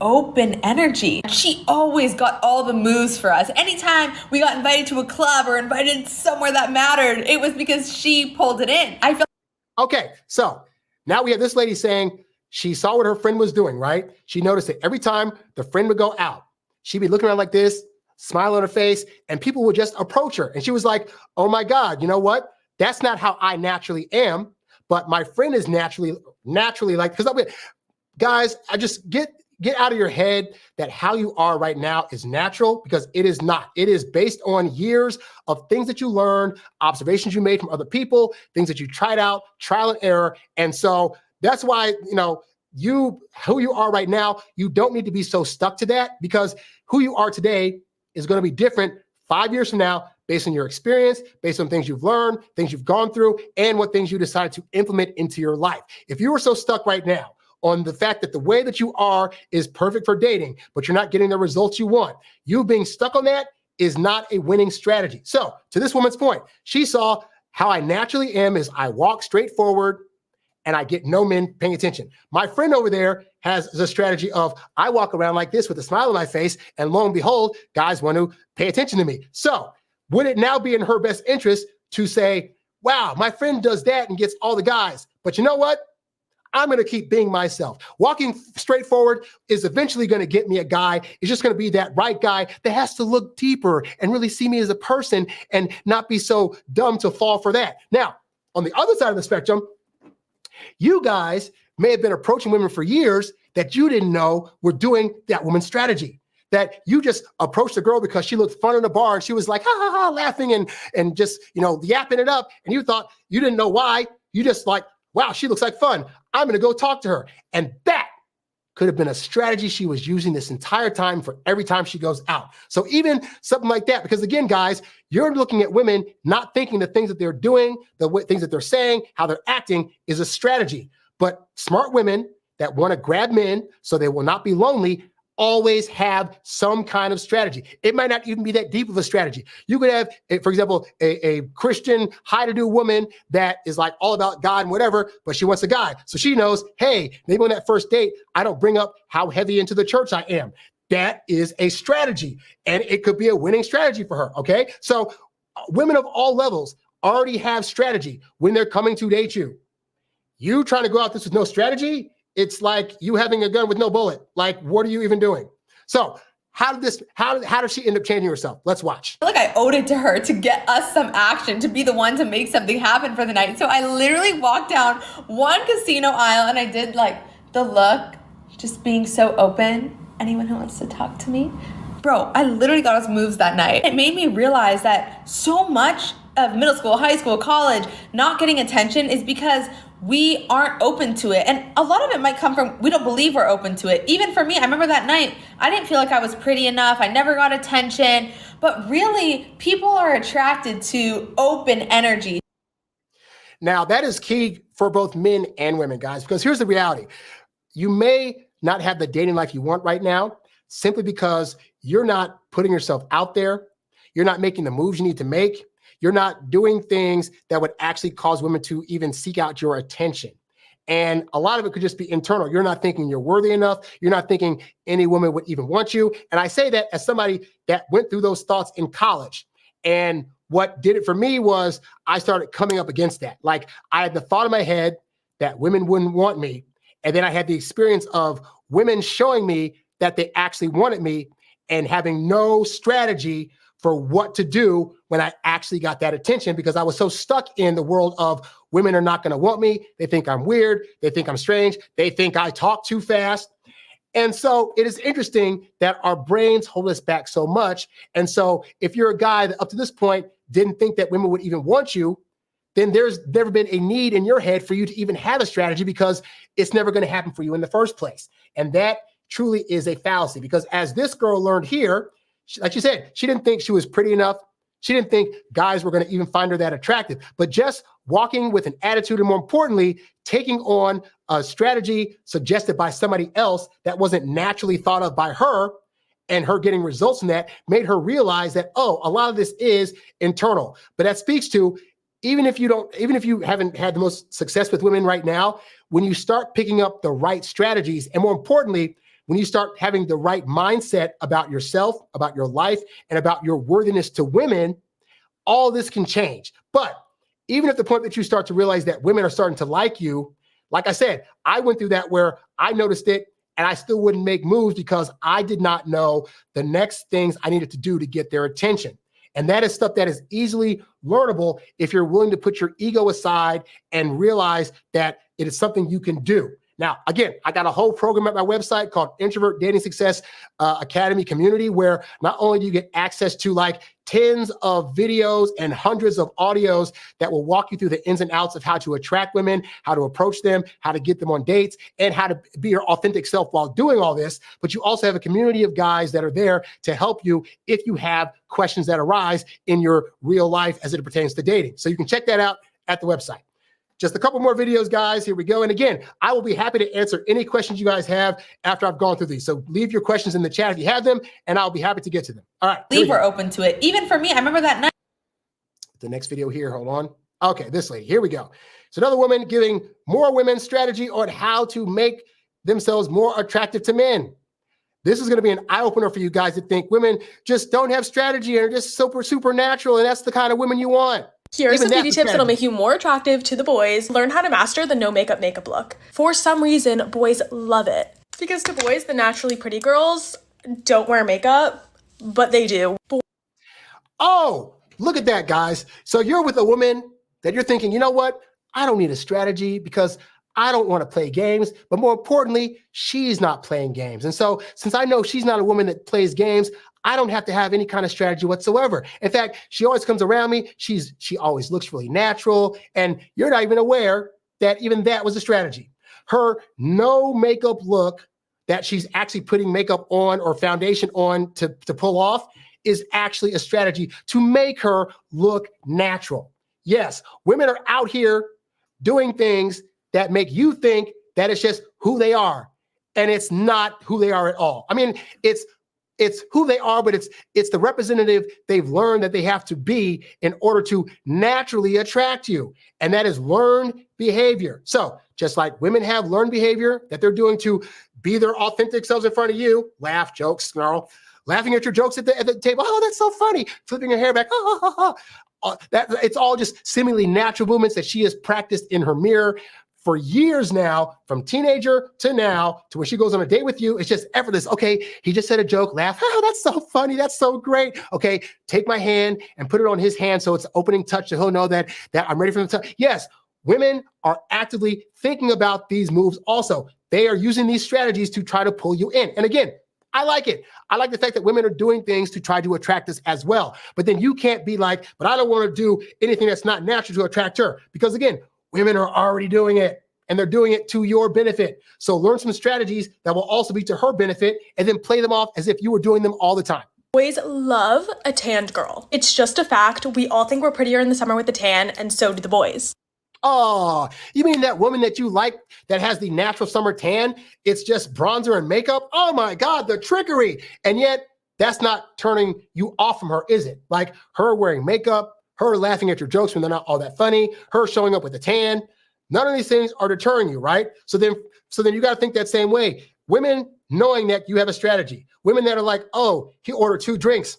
He knows what he's doing. He's trying to get me a little buzz so I'll feel more apt to do some stuff. But he's also building up an excuse for me to have to do that later. Well played. Like women are thinking on that level about your strategy in hopes that you even have a strategy. Just saying. Get yourself a good bronzer, a good contour, or even fake tan if you're feeling up to it.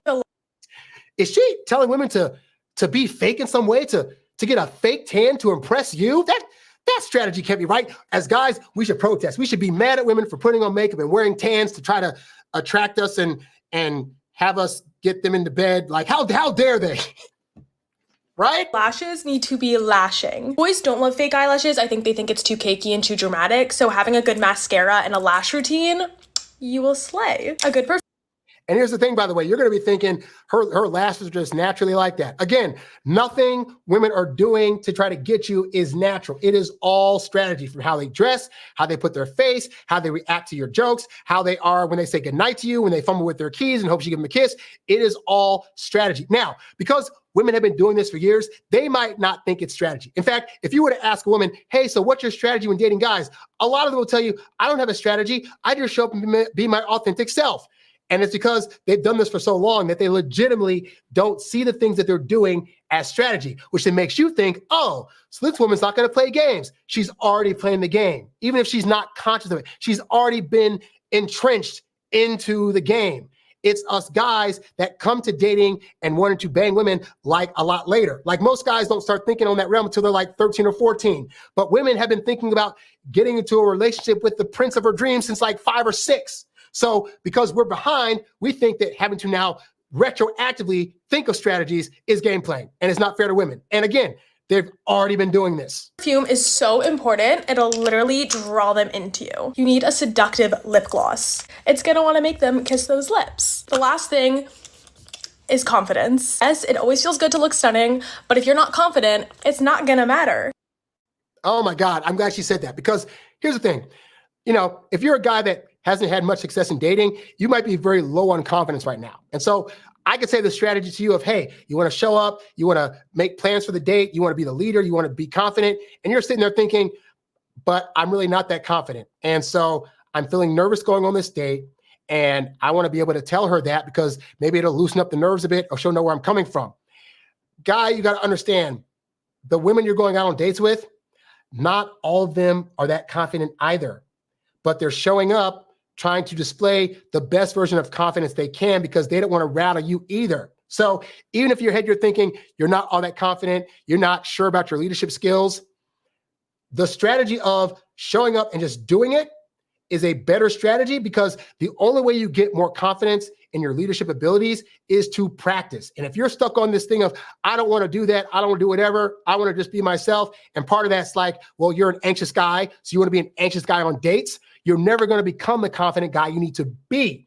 And again, women are already trying to practice the strategy of not appearing too needy, not trying to ask you about certain things that she has questions about because she doesn't want to rock the boat on this first date. Like, they're already doing their part to do this. So do your part and show up in the way that she needs you to show up. And then over time, you realize as you do that more and more, that confidence that you're faking in the moment will become natural confidence over time, in part because you've done it so many times that it literally becomes like second nature to you. All right, we got a couple of videos from guys. I think they're going to show up. Yes. Okay. So these are videos from guys that are also giving advice to women. All right, check these out. I'm gonna tell y'all how to get him tongue-tied. Number one, it's all in the eyes. Give him a nice little gaze, up and down if you need to, like you about to tell him something. By the way, so this guy's voice and demeanor. Again, I've been doing this for years. I've had my success in dating. That is what I aspire to be, like, where I can get on, even like a show like this and be like, hey guys, so today the strategy is step number one. I'm going to do whatever. Because it just, his attitude is just cool, calm, and collected. And to be fair, hey, this might have been a way, the way that he is right now delivering this, it might have been a strategy. Or this is an example of like, the way he's talking now, it might have started out as a strategy. Like maybe he wasn't a guy that was talking all cool and suave and cool and whatever, right? But he practiced it, and over time, he just did it so much, he became that guy. So this is the advantage of having a strategy. When you start out, it may not be that natural, but over time, like I can't tell if this is a strategy or not for his delivery, but he could have started out this way and he just kept on doing it to where now he can get on camera and just talk like this. And that's how he talks to women also, because, that's just who he is. But that wasn't how he always was. He wasn't talking that smooth when he was like 5 years old, So again, as you learn things, it's fine to implement them. But anyway, he's given the strategy to women about the 3 steps, starting with, getting a guy's attention, looking with your eyes, okay? Number 2, as you're doing that, then proceed to smile at him. And as you're doing that, touch his chest.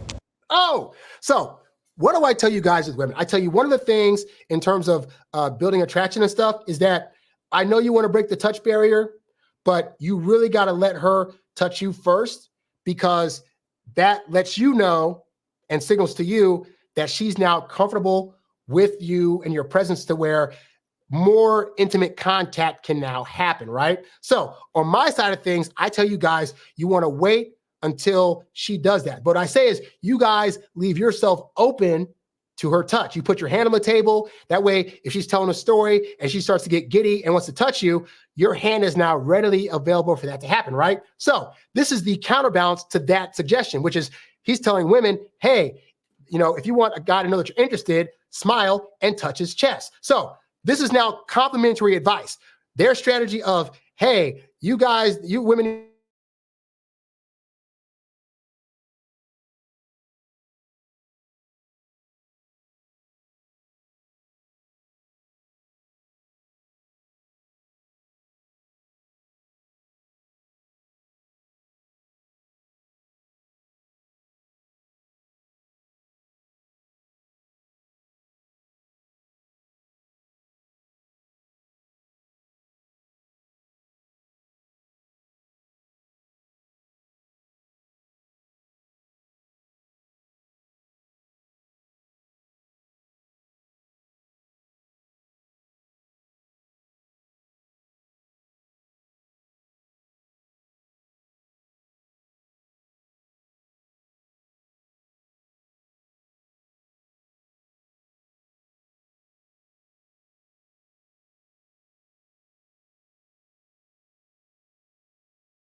And we're back. Why is this on green screen? Jesus Lord. Settings. Virtual background. Background. Okay. So yeah, my laptop died. So that said, this is really a good lesson in having a strategy, because I did a previous live where the same thing happened and I was scrambling for like 20 minutes about what to do, right? And then I figured out, oh, wait, I have a desktop computer. Let me just go to my desktop. And then if my laptop turns back on, then I can continue to do that. So even with something like that, like I always have a strategy of some kind ready to go should things go wrong, right? So anyway, so that's what the last video was speaking to, about the idea that like ultimately women coming into the dating game always have a strategy. You as a guy cannot think it's a bad thing to have a strategy, because at the end of the day, women want to see that you are a guy that knows how to handle them and take care of them. And so that's the number one reason why a dating strategy is necessary, because when you have a dating strategy, women are going to be able to read that you know how to handle women, how to be around them, and ultimately it's only going to work to your advantage. But if you don't do that, if you don't have a working strategy, then you're going to find that when you're trying to date and things go awry, much like what just happened to my computer, that you're not going to know what to do. You're not going to know how to handle certain things or certain situations that come up. You're not going to understand what to do when she starts pulling away from you and you're trying to get back in her good graces, and none of that's good, you know? So if you need help with that kind of stuff, you can go to introvertdatingsuccess.com. You can sign up for coaching. I got a bunch of great videos in my Introvert Dating Success Academy community that'll teach you the ins and outs of how to meet, greet, attract, land, and keep the women of your dreams, as well as online dating strategies for what to do in a long-term relationship, strategies on how to build confidence, how to be less anxious, and all that great stuff. And I'd love to help you out. It's only $47 a month for that program,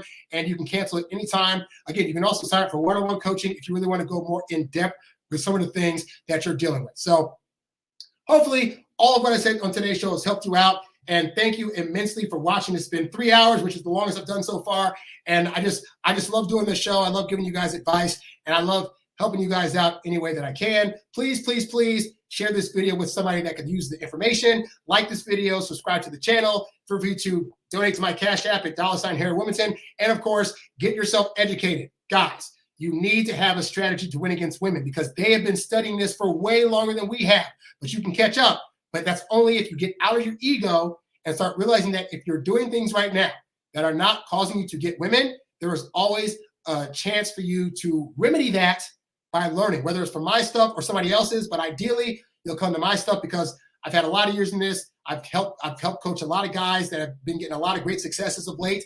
And it's what I do, and it's all that I'm into. So it's worth your time, you know? So anyway, guys, thank you so much for watching. Sorry for the slight interruption. Hey, this one lasted a lot longer than the previous one did. So, and that, I actually like this angle. Like, I haven't actually tried this angle for a live before, but I like the way the picture is here. Let me know what you guys think of this particular angle, because I will start doing more shows with my other camera that I've been using at this angle, because this looks amazing. Like, this is awesome. This is awesome. Anyway, guys, I got more stuff to do today. I got to go eat some dinner. So thank you guys for watching. Hopefully my talking pace was a lot more listenable to this time. I'm trying to work on talking a lot slower. Again, it's a hard exercise, so I'm getting better at it day by day. But yeah, I will catch you guys on the next episode, and I'm out.